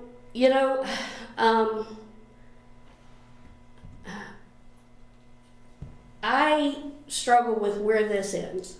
And these are facts. My opinion is that Shenandoah County deserves a quality education at an affordable rate. And I'm not so sure. I can give you the SOL rates for those years, and you're going to also find that money doesn't correspond to achievement either. So my question to you all is, at what point are we going to continue to throw money at something that isn't getting solved? I'm not saying that anybody isn't important, but we keep continuing to do the exact same thing with the same narratives we always have forever. What happened if they leave? Well, guess what? It was 10%. They left. Bunches of them. They're still leaving. We have an internal problem that I don't think that can be fixed with money, and I can't support 7% on our taxpayers. What is going to happen is, when this is pushed to the Board of Supervisors, they're going to set a rate. We have no idea what the state's really going to come back at.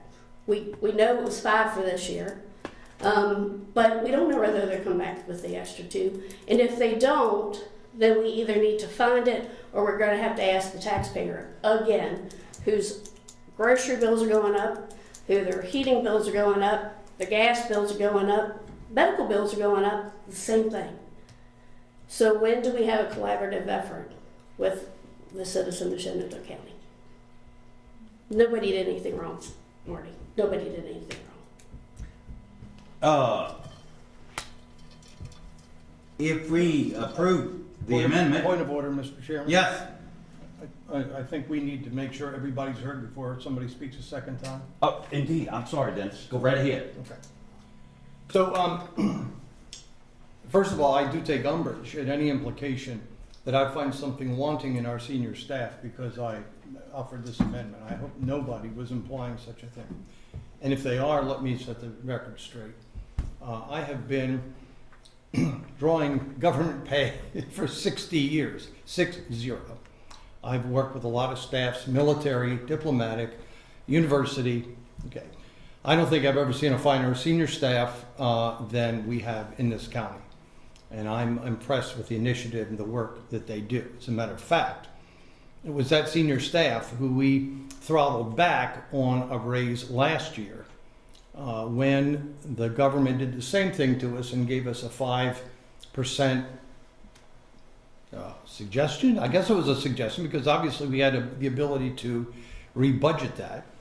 And the 5% we as a board decided would apply to teachers, and only half of that raise, 2.5%, would apply to the senior staff.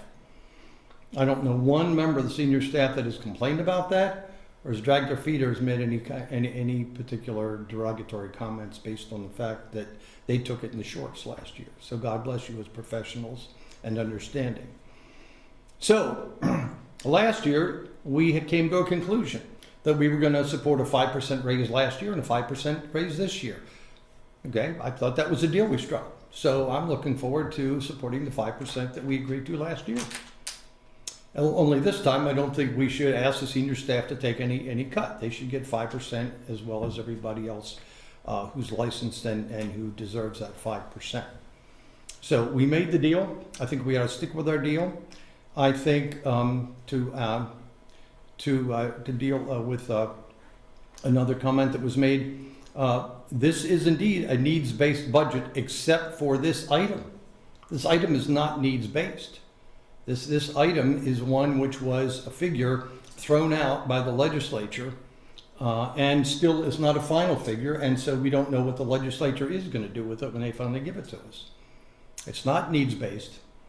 It's not official. And so we're still going to have to wait and see what comes back, not only from our own Board of Supervisors, but also from the state government out of Richmond. So I'm prone to stay with the plan we made last year. It was a good plan. I've never, ever in those 60 years had anybody offer me a 5% raise or 2 5% raises back to back, not to mention a 7% raise, which I have to tell you, sounds like a windfall. And it's going to sound like a windfall to the people in this community. 10% of this community is on the poverty level. We are not Loudoun County, we're not Fairfax County. Then when we try to compete with them, we just heard stories this weekend that they use the same arguments when they compare themselves to Montgomery County in Maryland. Every county compares themselves to the one next door and says, gee, we need as much as the guy next door. We don't have as much as the guy next door. What we have is Shenandoah County.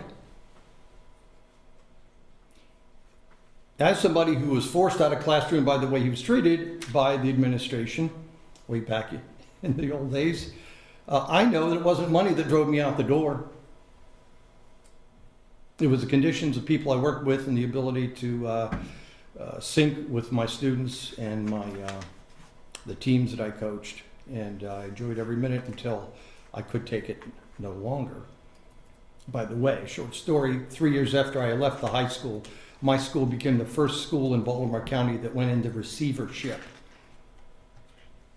The school went into receivership because it was not viable and it couldn't keep up. We have those in Richmond who kind of grandstanding, talking about a 7% raise, which they do not have to fund or budget. Good for them, but we do. We charted the course. I think we're on that course. I would love to be generous and give everybody here more money. But we have an obligation to our constituents to keep the budget under control and to do a little proving about the fact that we want to get this education train a little bit back on track again. There are some shortfalls that happened because of the way COVID was handled. There were some problems because of the way 6 years we in the educational community have hidden the academic, or rather the lack of academic achievement. We have things to prove to our community that we're serious about all that. We're doing a good job. I personally commend not only the staff, but our superintendent, who has done an incredibly good job at managing positions that are going vacant and using those economies across the board. She's a crackerjack at that, and I commend her for doing that job. But I think the 7% is an overreach based on some politicos out of Richmond who do not have to pay the bills in Shenandoah County or face their constituents. You finished? I am. Other comments? Yeah, Andrew. I would hate to compare ourselves to Loudon or Fairfax, and I don't think we can. I'm more interested in comparing ourselves to Page, Warren, Frederick. Do we know? Do we have any data that suggests where they are in terms of what percentage they're providing their staff? Because ultimately, you know, like it or not, as well, that's kind of sets the market rate. And if we're going below the market rate considerably, then I think we're going to go below the market rate in other things as well. So I do have some data, collected it today. So last year, Page County gave us 7%. This year, they're proposing a 6% plus step. Winchester City, 5% last year, and then another 2% in January. And then they're proposing a 7% for teachers and 5% for all other staff, support staff and administrators. And in Warren County, they gave a 5% last year, and they are proposing a 5% plus a step, which is 1.3%. Frederick County Public Schools, I do not have last year's data, but this year they are proposing a 6.8% and a 5% for administrators. Okay, thank you. I don't know that I got all that, but correct me if I'm wrong. Well, I know we're providing the Board of Supervisors with a number. Here it is. Now, the likelihood of that coming back to us in the same fashion is slim. Slim, okay? Slim. So we're going to have to make some adjustments anyway. My concern is that if you start off and you whack this off right now, okay, where or what is whacked off next? Because the likelihood is that we're going to have to do some of that. So, in a sense, I look at this procedure this evening as kind of providing a placeholder for the Board of Supervisors to take what we have given them and say, yay, nay. I mean, maybe they're going to get in there and they'll say, oh, you know what, we got all kinds of money. You know, we got all kinds of money, so spend away. But maybe not. And then we can go back and we can have these hard discussions about, well, what is it that we want to cut? I don't know procedurally, you've made an amendment. I would like to amend that to 6% and say, all right, there's our placeholder number, 6% for everybody. And then let's look at what we have to do moving forward when we get this back from the Board of Supervisors. So Andrew, to take what you just said just a little bit further, I don't think we should negotiate against ourselves at this point. You know? Well, I don't either, Cindy, but here's the reality. We're not going to do it otherwise. You know, we're going to sit up here and we're going to be 3-3. Right. You know, ideally to me, and again, please understand that where I'm coming at this from is different perhaps than where some of you guys are in right or wrong. You know, I want to support education. I know you guys want to support education too, but I want to do what the superintendent has suggested, because I feel like she and her staff have the pulse of the school community and you know what's the best scenarios. So yeah, I don't want to drop it down any more than that either. But I do think that there's other factors too. You know, and you guys point that out eloquently, and I get it, and I think that needs to be considered. But I think there's a lot of things that go into this, and so that's why I say, you know, let's meet somewhere in the middle here, which that number would be 6, and then kind of go from there and see where we end up.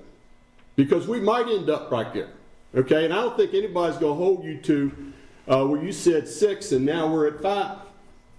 You know, I don't think anybody's going to say that you know that you're not a person of your word for that. So that's just my thought on that. Mr. Chairman, point of order is that Mr. Keller has talked about the possibility of an amendment. You can indeed amend an amendment. If you would like to make that amendment, it would be in order for you to do so. Oh, okay. I would like to amend. Can I get in real quick? Yeah. Just real quick. I feel like we have been put in a tough spot by Richmond. You know, every county's different. We've talked about named all 15 counties up here tonight. We're comparative to Page County, Frederick County, Rockingham, Warren. Like everyone else has said, we're not Loudoun, we're not Fairfax, we're not that. But we've been put in a tough spot. 7% is a lot. And the governor originally said 5%. And like Dennis said, we were kind of on board with that, and we even knocked it down for some folks to 2.5 last year. But my concern is, I've mentioned to a few people up here, the long-term effects of this. You know, I think about the taxpayer a lot, and I think that's important to think about. You know, our county, you could say we're successful or whatever you want to say about it, but we still have a lot of room to grow, and we're not in the same financial position as some other counties that can just throw around 7 or 8%. I don't believe we're in that position right now. And I think we need to think about the taxpayers and constituents of the county, because everything we do up here, especially a budget, it has an effect on everyone that pays taxes in our county. And, you know, that's something that I think about, maybe more than others, I don't know. I think 5% is extremely reasonable. It's the same as last year, and it would even be double for some folks from what they received last year. And Governor Youngkin, that was what he had proposed, and now it's been, you know, stacked onto a little bit by the House of Delegates and the Senate, or whoever exactly made that decision. But I have a tough time with 7%. That's, to me, a little bit out of our range, but that's just my opinion. I think 5% is much more reasonable. I just don't know, you know, next year, it could be 6 or 7% next year. We just don't know. It could be 10% the next year. So I'm trying to take it a year at a time and think about where we're at as a whole. But my main concern, I think, is long-term, looking 10 years down the road. Where will our budget be here compared to what will our county be as a whole financially? So those are my main thoughts. I agree with a lot of the points that are being made here. It's just we've been put in such a tough spot, and we have to deal with it and kind of break it down and go from there. Mr. Keller? I would like to amend Mr. Barlow's amendment and come to that the number being 6% rather than 5 or 7. Do I hear a second to Mr. Keller's amendment?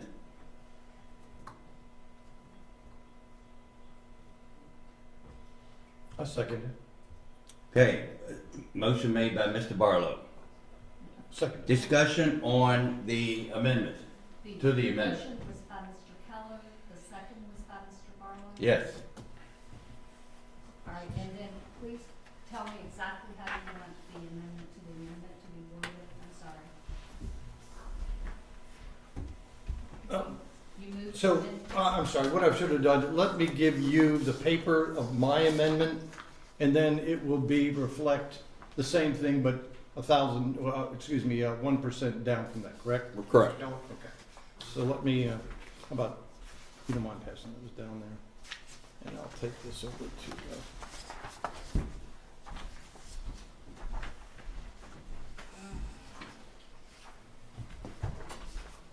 if there's any extra, pass them back down here, because I forgot to Here. get the rest of them. I don't need it.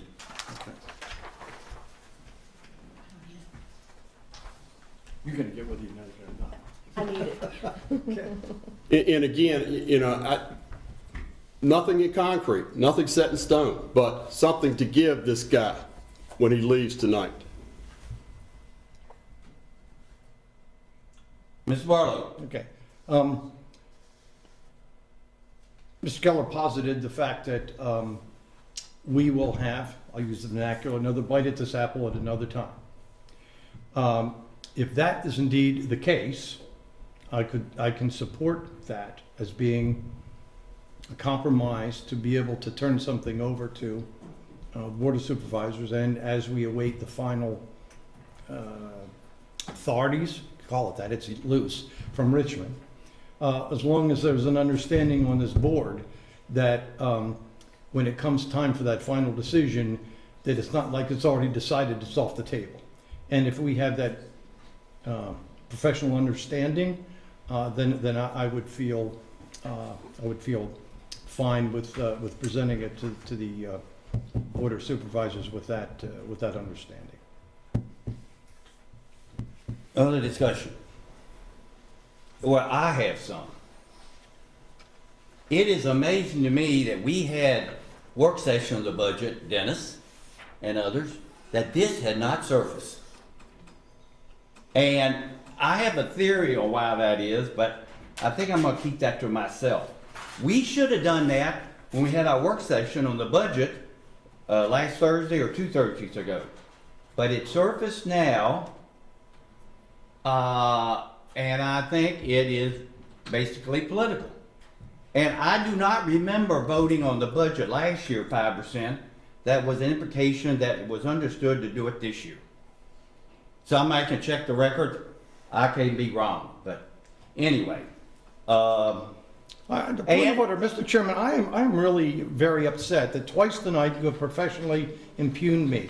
There's not a political aspect of this thing that has to do with this. Nothing. No, I'm going to finish.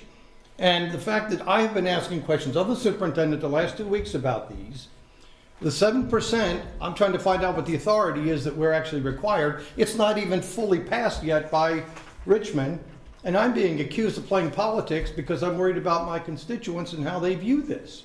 I think that's scurrilous, and I'm very upset about that whole thing. I'm trying to be a little bit play ball with in terms of doing some compromise here, and instead my character's been impugned. Well, not political. I will guarantee you it is not political. Okay, I apologize. Thank you. I thought Ms. Shepherd's budget was something we was going to send to the Board of Supervisors, knowing that we were going to have to compromise.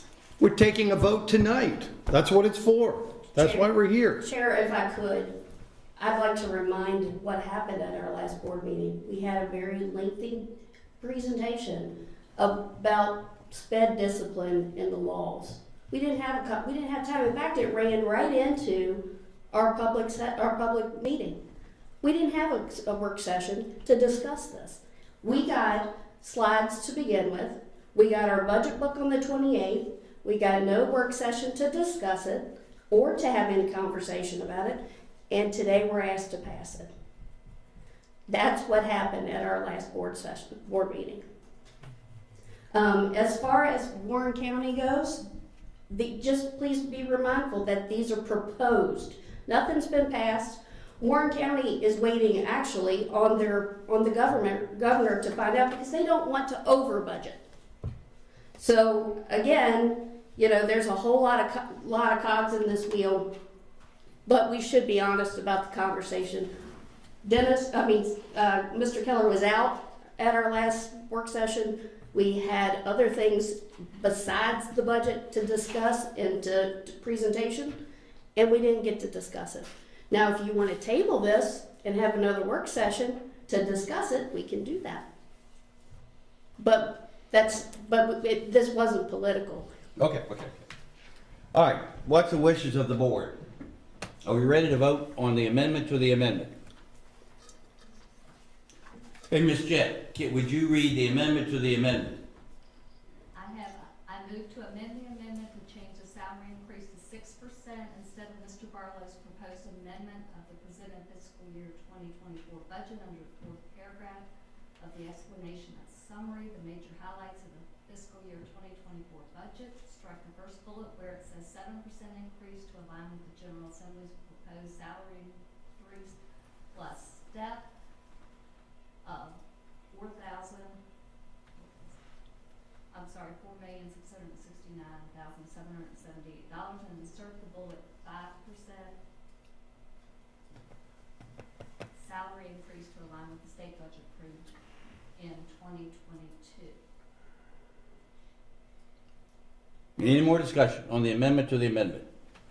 To be clear, it's 6% on the table for this vote, correct?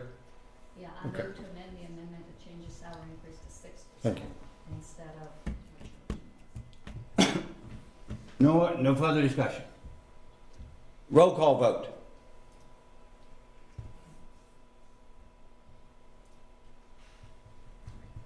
Mr. Barlow? Yes. Ms. Walsh? No. Mr. Gutschall? No. Ms. Roots? No. Mr. Keller? Yes. Mr. Housley? No. Vote fails. What was the tally?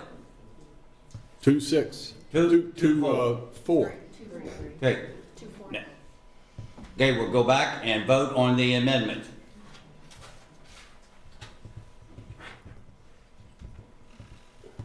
Ms. Jett, would you read that as well, please? Hold on just a second.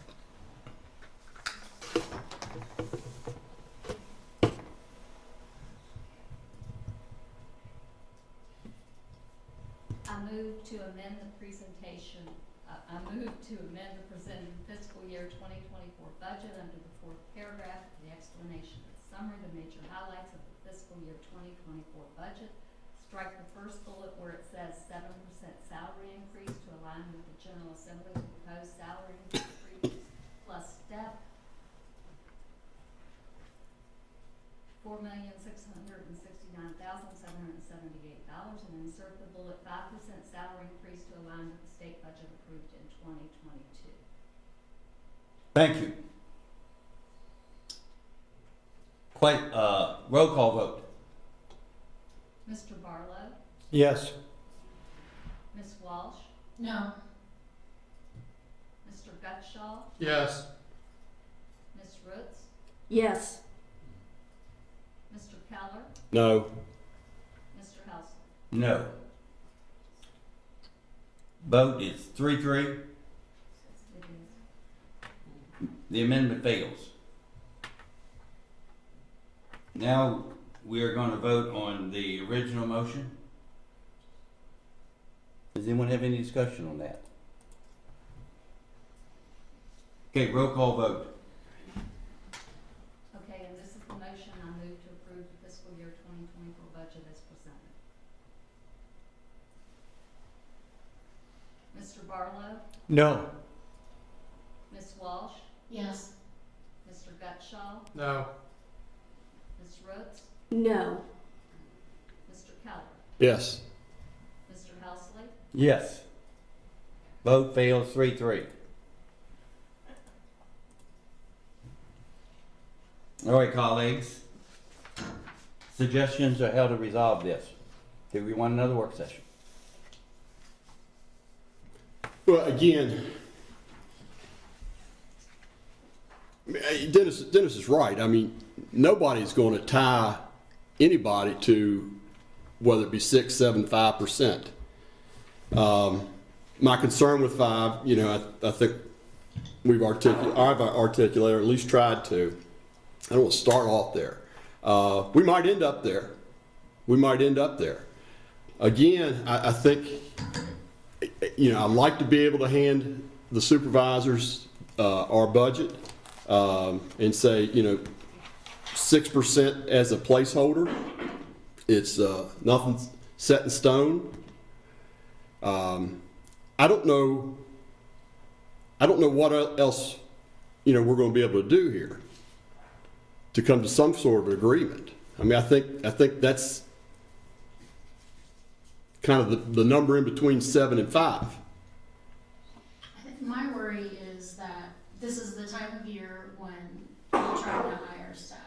We went with a lot of staff positions unfilled this past year. If we go with a lower amount,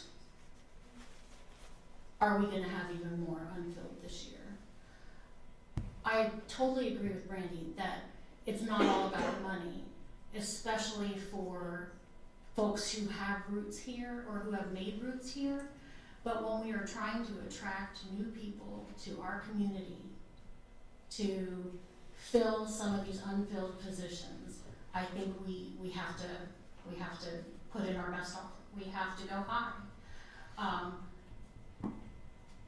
We have a lot of making up to do in Virginia for teacher salaries, and in this county we've been trying to make up, but we still have a ways to go. So I am firm in that I will support 7% as what we send to the supervisors. First off, I need to make sure everybody understands that this isn't personal. When we pay folks, it's because you have a job to do, and we should compensate you for it. We need to stop looking at the fact that we make this personal, that, you know, I'm not giving somebody in this room, you know, a raise because I don't think you're not doing the job, or I don't think you qualify for it. This is a business, and it's not run like one, in my opinion. You know, it reminds me very much of a time when my children were little and said, "Hey, Mom, let's, you know, can we get this?" And I said, "I don't have the money for it." Well, go to the ATM, because that's where all the money magically shows up from. We have a culture problem in this. And if we didn't, we wouldn't have folks that we approved that have been here for a long time going elsewhere. And they're leaving to other ones. And you'll find out it isn't because of the money. There are teachers in our school system that love what they do. They love Shenandoah County. And folks like Tim Taylor, who's been here, you know, since the invention of the wheel, you know, love showing up here. And the school system is the basis and the foundation, the center of our community. It's why the name change was so emotional. That's our first connection to community. It's where we meet this person and that person, and quite frankly, we would like to keep our homegrown teachers here. But to deny that we have issues inside our buildings that money isn't going to fix, because we have a turnover rate anywhere from 17% to 14% with all the raises in between. We need to fix that, but we need to be fiscally responsible for it. I would be okay for another work session. Let's hash it out. We didn't do that last time. But I consciously, not personally, can't support a 7% increase. Any other discussion?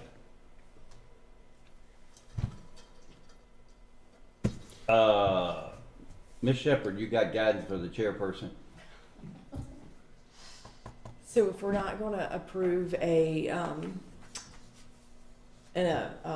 budget, then we need to come back. We meet with the Board of Supervisors. I think it's next on Tuesday. Thursday. 16th. Yeah, the 16th. So they'll need to have something before then to work with. So we got Monday, Tuesday, and Wednesday.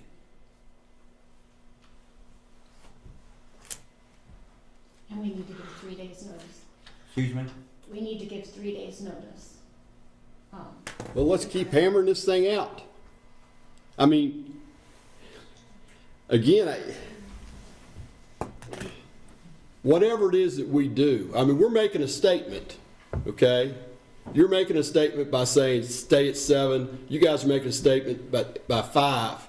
And I think that's being heard loud, okay? But the reality is we're probably going to have to change that anyway. And that's why I suggested to 6. And then move it however we need to.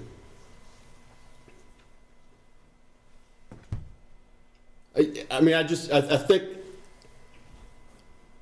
I'm sure there's other compromises out there. That's the one that jumps out at me. Is say, hey, let's say 6, and let's give it to these guys, and then see where it goes from there, and see what we have to do when they send it back to us. Okay? It doesn't mean that you support completely 6%, or that you are against completely 6%. It means that we are providing the Board of Supervisors with this number, this placeholder. Okay? Hey, I guarantee everybody up here, if we had it, we'd want to give them 10%. Nobody is saying, hey, you don't do a good enough job, so we want to hold you accountable for this. I mean, I get that. But I think somewhere along the line, whether we do it now or whether we come back on Sunday evening and do it, we're going to have to come some kind of compromise. So that means that somebody needs to say, okay.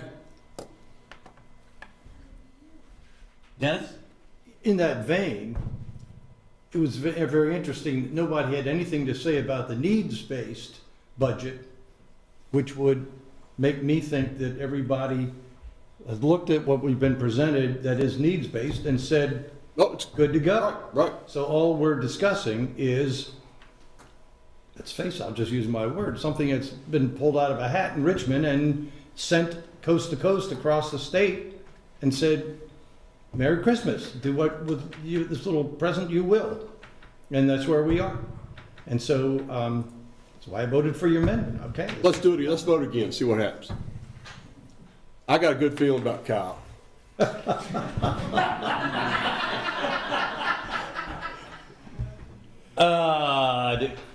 Other people, you want to vote again? You want another motion? No. Brandy says no. I think we need to go to a work session. If I remember correctly, last year, because of the budget and fiasco in Richmond, the Board of Supervisors didn't get to pass anything until April last? Technically, by law, our budget isn't due until, I think, July. And while I understand that the Board of Supervisors needs their stuff to set the tax rate and to get bills out, we actually have time. That 21st is we would like it date. It's not a drop dead date by law. Am I correct on that, Mr. Ralston? Yes, Mr. Ross. Beyond the 21st, does Ms. Runtz has correctly phrased that, but if we don't get it till July, then we've missed our billing, so it certainly can't be that. I hope not. So we back off from the treasurer needs to send out, tax bills are due in June, so the treasurer needs to send the bills out a month before. The commissioner of the revenue has to post the books, so we back off another 3 weeks for that. So really our need to have it by is the 21st so that we can publish for the public hearing, so that then we have to wait another week after that, and that's when we would establish a rate, turn the books over to the commissioner of the revenue, then when that gets validated, the treasurer can post the bills. So it's the 21st is sort of our have to have it so that the county can function. Now, I will keep in mind, I don't believe Frederick County is voting on theirs until April. The treasurer likes to have 30 days. Right, right. Again, it's a would like to, not a legally have to. I think there is a date that the Board of Supervisors is required to give the school board their budget. And I'm looking at Angie, Ms. Stein, but I'm not sure that I know the date. It's mid-April. Right. Or end of April. Mid-April. Mid-April. So the teacher contracts can be signed. Teacher contracts need to go out, and it was pushing it last year, as late as it was. We need to get those contracts out so we can get them back. So we could technically hold a special session, not in 3 days, in a week. The Board of Supervisors, let me look at my calendar here. The 16th from 1 to 3, whichever, when we meet with them. Yes, we meet with the Board of Supervisors on March the 16th. However, they're going to advertise their tax rate on March the 21st. And I'm sure they've looked at the end in mind to see what the latest date is that they can do that in order for the treasurer and the commissioner of revenue to do their job. But keep in mind that we still have a second opportunity to look at the budget, and that's April the 27th. That's when the school board has their budget work session and final budget adoption, which should be after the Board of Supervisors approve their budget and their tax rate on April the 18th. Right. The thing is they will push a tax rate based on our budget this evening at 7%. That's what they're going to base the tax rate on. That's what they're going to publish. Now, whether they go back and change it or not, I don't know if that ever happens in the grand scheme of the county. You know, once that rate is published, what's the chances of going back on it? Pretty high. And I know last year we asked for 1.5 million rounding, and we ended up getting 900,000. Is that correct? So there was negotiations in between, you know, our presentation to the Board of Supervisors and the final budget approval. So there's always that back and forth between now and when the final budget is adopted for the Board of Supervisors on April the 18th. And Mr. Ralston, correct me if I'm wrong, that you can always bring the rate down. You advertise high and you can bring the rate down after our discussions or your discussions or your... I think that's just something to keep in mind, and the fact that when we meet with them on the 16th, they may tell us at that point that you've got to trim it now before they even advertise their rate on the 21st. And I'm aware of that. I know Mr. Bass will, you know, ask to reduce it if he finds necessary. My question is so if we can do it at 7% and go back, we could technically do it at 5% and go up, right?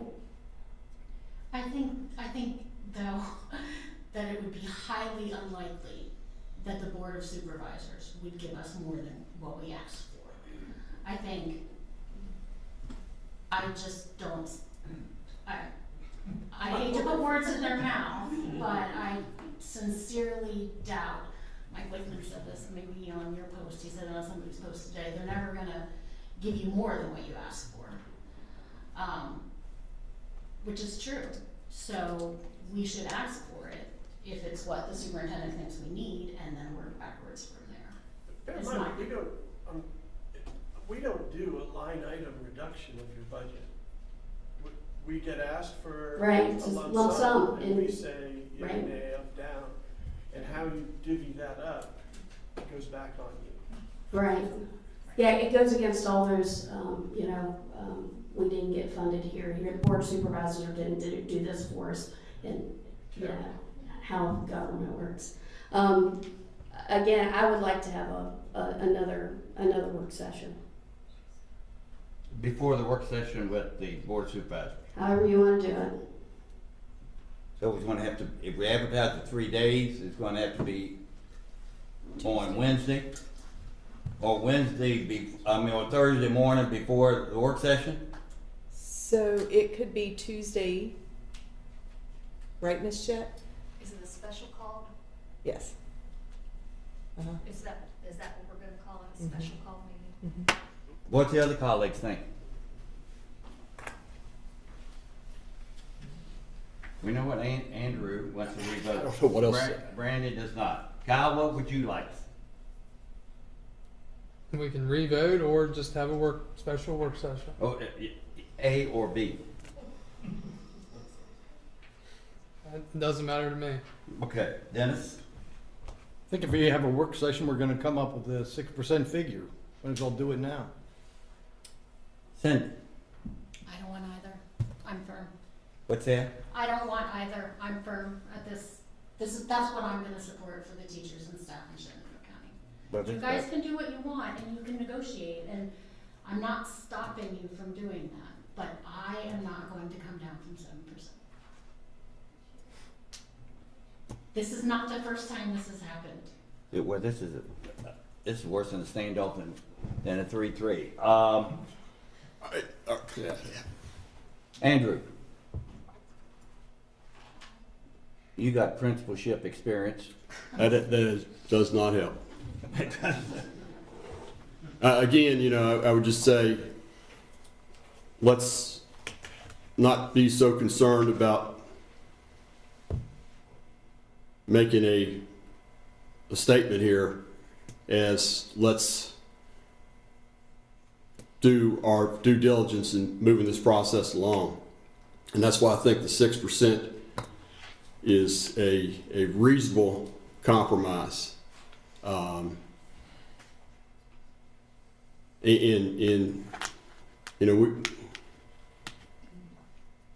need to vote again. Okay, so let's say I were to support 6%. Cindy, would you support 6%? No. Okay. I would support 6. Dennis, you vote for it. Okay, do we need to make a motion on the amendment? Make a motion. Would you make a motion, Mr. Barlow, please? It was the 6%, Ms. Jett, the one, the amendment to the amendment. That's what we're going to vote on now. Please. So you want me to duplicate that amendment? Well, I can speak it. I've got it written here. I'll just. Okay, I reckon we need another motion, should we not? Yes. Andrew? Yes, I would like to make a motion that we amend Mr. Barlow's move from 7% to 5% to 7% to 6%. So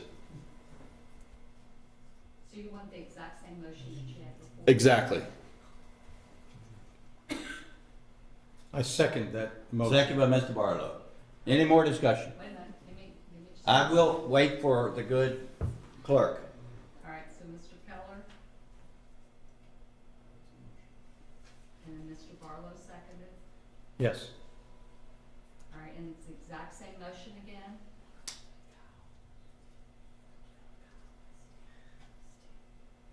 Do you need me to read the motion? No. Well, I don't. For legalities.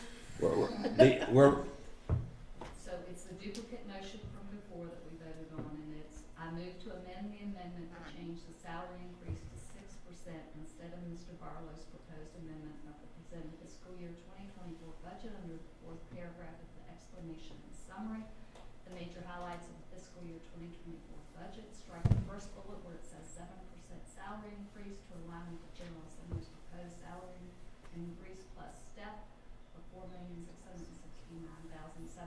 and insert the bullets 5% salary increase to align with the budget approved in 2022.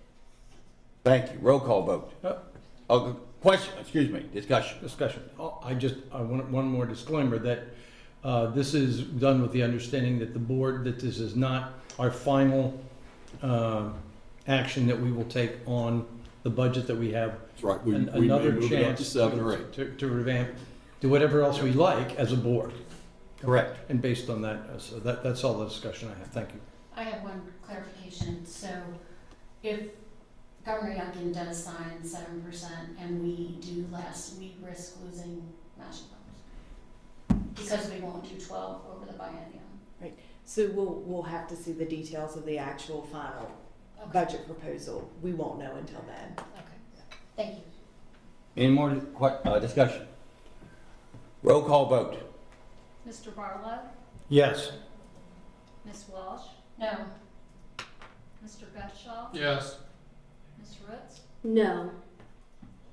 Mr. Keller? Yes. Mr. Housel? Yes. Vote passes 4-2.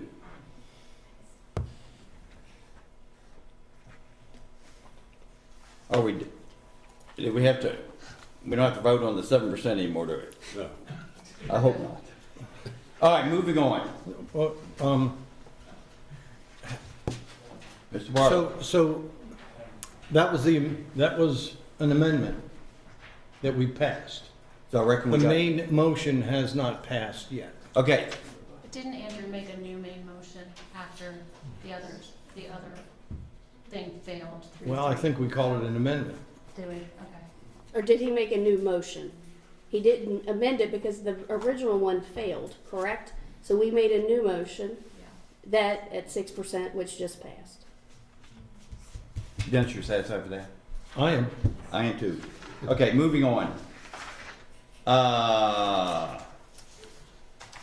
Action item, the budget. Okay, action item 5.2, request for reappropriation of 2022 fund balance that she presented earlier this evening. Do I hear a motion?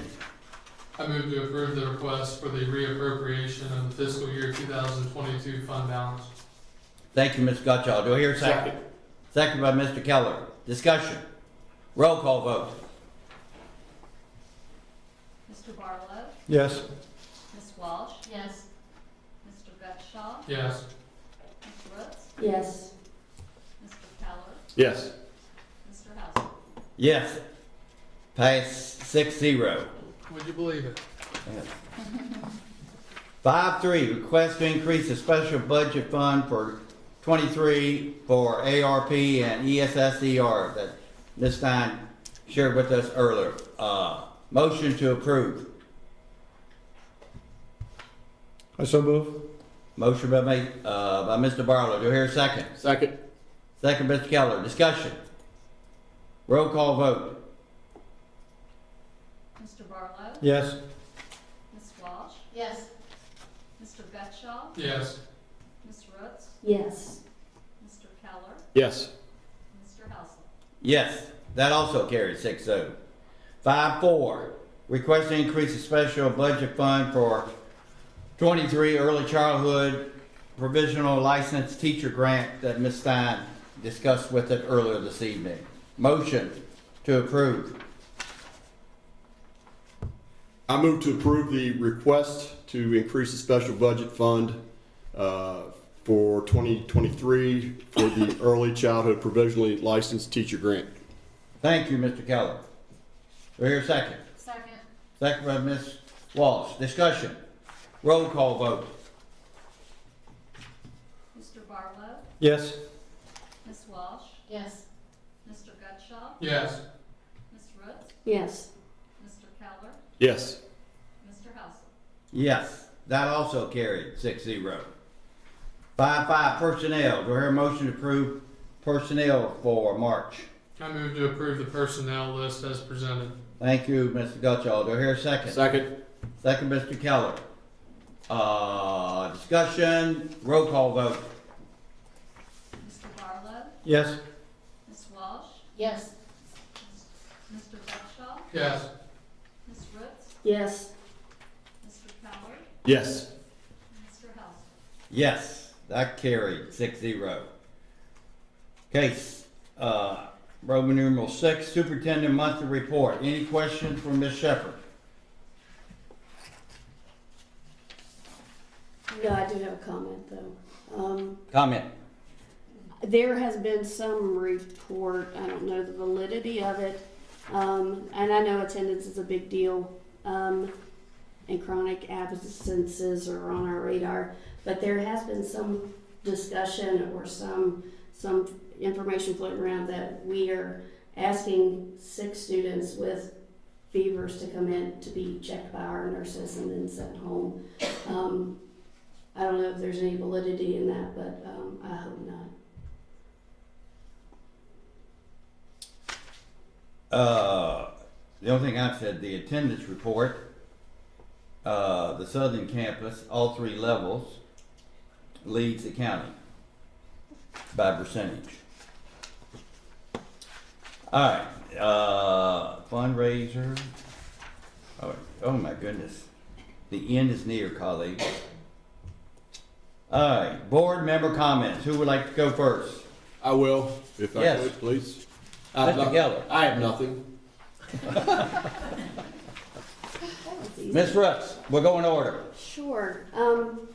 I think I'm going to label this year with the title of Hard Conversations.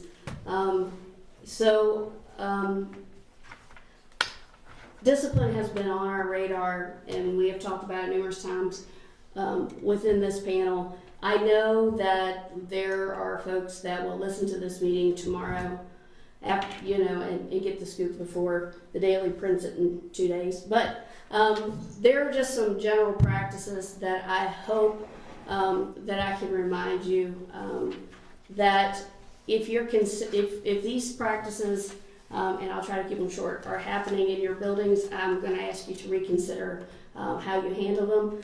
If in discipline, one of the things you do is hand a child with that is having some behavioral issues, to come into your office, listen to music for 10 minutes, and you hand him a honey bun to go back out to his class. If you're doing that, I'm going to ask you to reconsider doing that. If you have any threats to neighbors, to children's neighbors, to teachers, whatever, I ask you to take those seriously. If you get a call on the walkie from a teacher that says, hey, I need you, I hope that you're not answering, is it important, or not show up at all. I hope that if you are tasked or recommended by somebody to do something, to follow instruction from, say, the director of student services, or the director of instruction, or the superintendent, that, now, you're all not going to believe this, but I'm okay to question authority. But you have a conversation about that. And then best practices is to follow policy that we set here, and follow policy and directives of the school board here, because these folks have our full, they have our support. So the other thing, and I'll just leave with this one, if you have a teacher that walks into your office in a clear meltdown over something that's going on in her classroom, find out what it is. Treat her with some dignity and with respect, because she's one of ours. And understand that there are kids involved that are probably in some sort of a mental crisis. But remember that she's our colleague and that we need to fix it. That's it. Thank you. Mr. Gutschall. Compromise. Thank you. Mr. Barlow. Yeah, I have a couple things. The first is it would be remiss of me not to double down every time we meet and talk about the need to face up to the discipline crisis facing this country in schools, and the fact that we're doing that on a tactical local level. I think that defeating the four-headed hydra of disorder, drugs, attendance, and bullying would be the greatest inducement for teachers to come here than anything else we could do. And so I urge you to continue what you're doing. It's hard slogging, taking a license back once it's been given, but we need to do that. You're doing a good job, but it's tough, it's hard, it's unrelenting, so I encourage you to stay at it. And the second and last thing is that I've noticed over the past year that there's very little community reporting about policies that we pass and about the kind of programs that we encourage people to get involved with. And I think it behooves this organization, the school board, to have the school system disseminate those policies and other decisions reached and other policies promulgated that need to be adhered to. We do a very good job publicizing sporting events, social events, and music. And the one time that I remember us publicizing an emphasis on bullying and attendance and discipline, it reverberated around the community and made an impact. And I think we need to do more of that, probably in a more systematic way. So I'm going to suggest that we consider how we can help the school system come up with a way of publicizing and promulgating the policies that we've actually articulated here. Thank you. Thank you. Ms. Walsh. A couple things. Like Melody said before our meeting really started, please go see Footloose at Strasburg High School. They do a great job. We've got to support our performing arts. I think Melody's going Friday. I'm going Sunday. Our kids do a great job. Also, this is the time of year. This is Music in Our Schools Month, and all of the ensembles, well, the ones that choose to go to assessment, and that is like the SOL for music. It doesn't affect anything, but it's where they get feedback on what they're doing right, what their teacher's doing right, and I wish everyone good luck. I think some of them are already done, but I know middle school band goes tomorrow, at least from Peter Muhlenberg. Last night we attended, Marty and Melody and I attended the Moore Grant Banquet, and we are just so blessed to have that trust in our community. They, Helen Moore left 2-point-some million behind a few years ago, and the committee that runs it has been very good stewards of that money, and the money that's awarded goes to some really cool, interesting projects, and it was fun to visit with the ones from last year and to hear who had won them for this year. So I encourage you guys to go to that one. It's a really positive event next year. So discipline is so hard, and we all know there's a problem, but solving the problem is difficult, and it takes a multifaceted response. Like SOL scores, discipline is handled better, usually by veteran teachers. So that's another reason why we need to look at keeping our veteran teachers. And it's not that the younger teachers are not bad, they just don't have the classroom management experience. They need those veteran teachers to mentor them so that they can have good classroom management. And also, veteran teachers tend to have better SOL scores, so we need to keep the ones we have.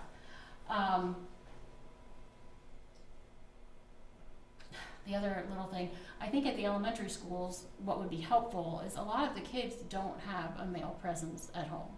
A lot of the kids who get into trouble. And I remember back, I think it was when Molly was in elementary school, there was the Watchdogs program where dads came in and were volunteers, and they were just a positive male presence. And some of them were really good with mentoring kids that really needed it. So I'd love to see Watchdogs come back to the elementary schools. So, that's it. All right, Chairman Helsley, I think we're going to have to go back to the action agenda and redo our motion and our vote. We have an expert on Robert's Rules, and she sent us some information. That's why she attended the workshop in. It's a member in our audience. So okay. But if I'm understanding it correctly, that somebody who voted no has to make the motion to approve the budget at 6%, and then somebody else can go back and say I second it. It doesn't matter if you say yay or nay. but then it could be revoted on. So I'm thinking that Kyle would be the one, Mr. Gutschall Yes, would be Kyle, the did one you- that would have to make the motion. Is that correct?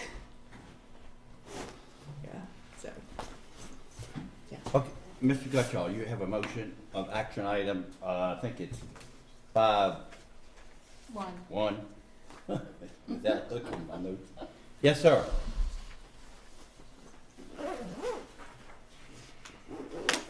I don't have the full. Here, I mean,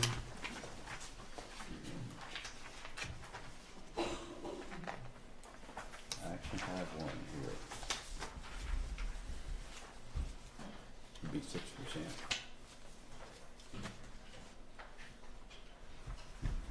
That bullet. Connor, I can give you the whole thing, you just read it. trying to knock this out with one. Yeah, so. One swing. So now this is a main motion that you're gonna make and not an amendment. Okay, perfect. Just read it.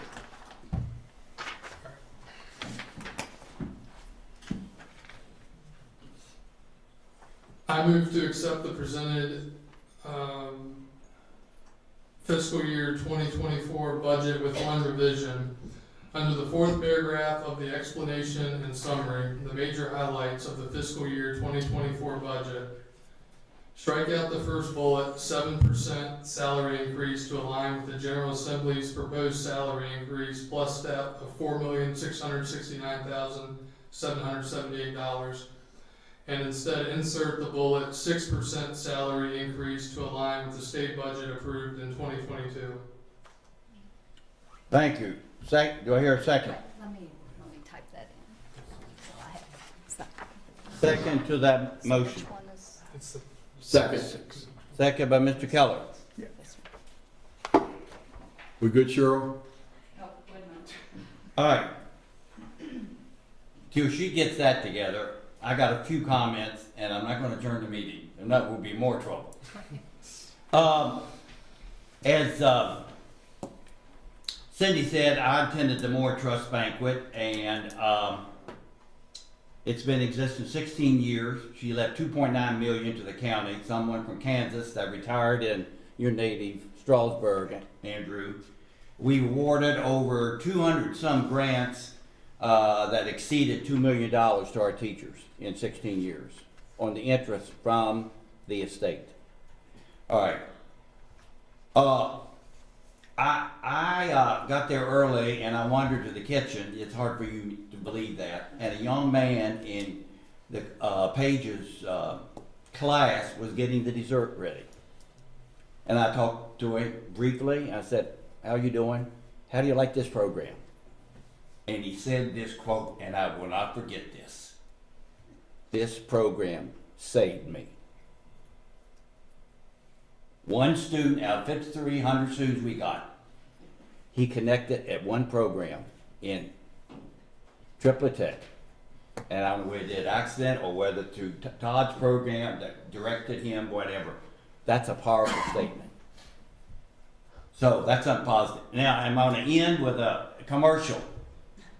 Okay, colleagues, on March 22nd at Mountain View High School, we're going to dedicate the softball lights.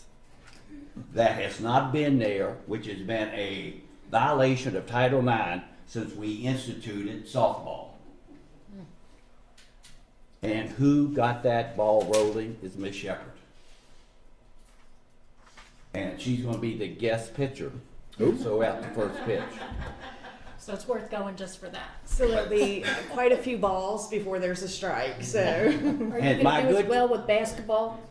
I Like would you did with yes, paper? please. The umpire's going to have a wide zone, right? It's Dwight Jenkins, so he'll have a wide zone. Okay. Oh, yeah, that's all. 22nd. Yeah, I got it. The good Miss Jet, are you ready? I am. I'm going to read it again. Please. So Mr. Gutschall made the motion. I move to accept the presented year 2024 budget with one revision under the fourth paragraph of the explanation and summary. The major highlights of the fiscal year 2024 budget. Strike out the first bullet, 7% salary increase to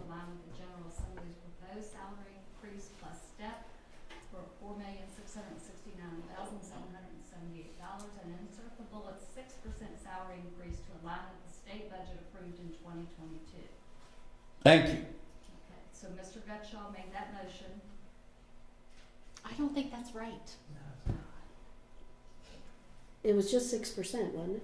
Yeah, not to align with the state budget from 2022 because That was Governor Youngkin's proposed amended budget, was Okay, 5%. so- Yes, okay. yes. So it's not the fiscal yes. year 22 budget. Mhm. It's okay. Yeah. Oh, it's good? Roll call vote. I need a second. Mr. Keller said. I second.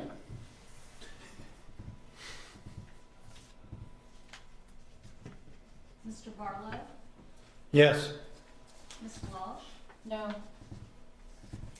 Mr. Gutschall, Yes. Ms. Roots, No. Mr. Keller, Yes. Mr. Housel.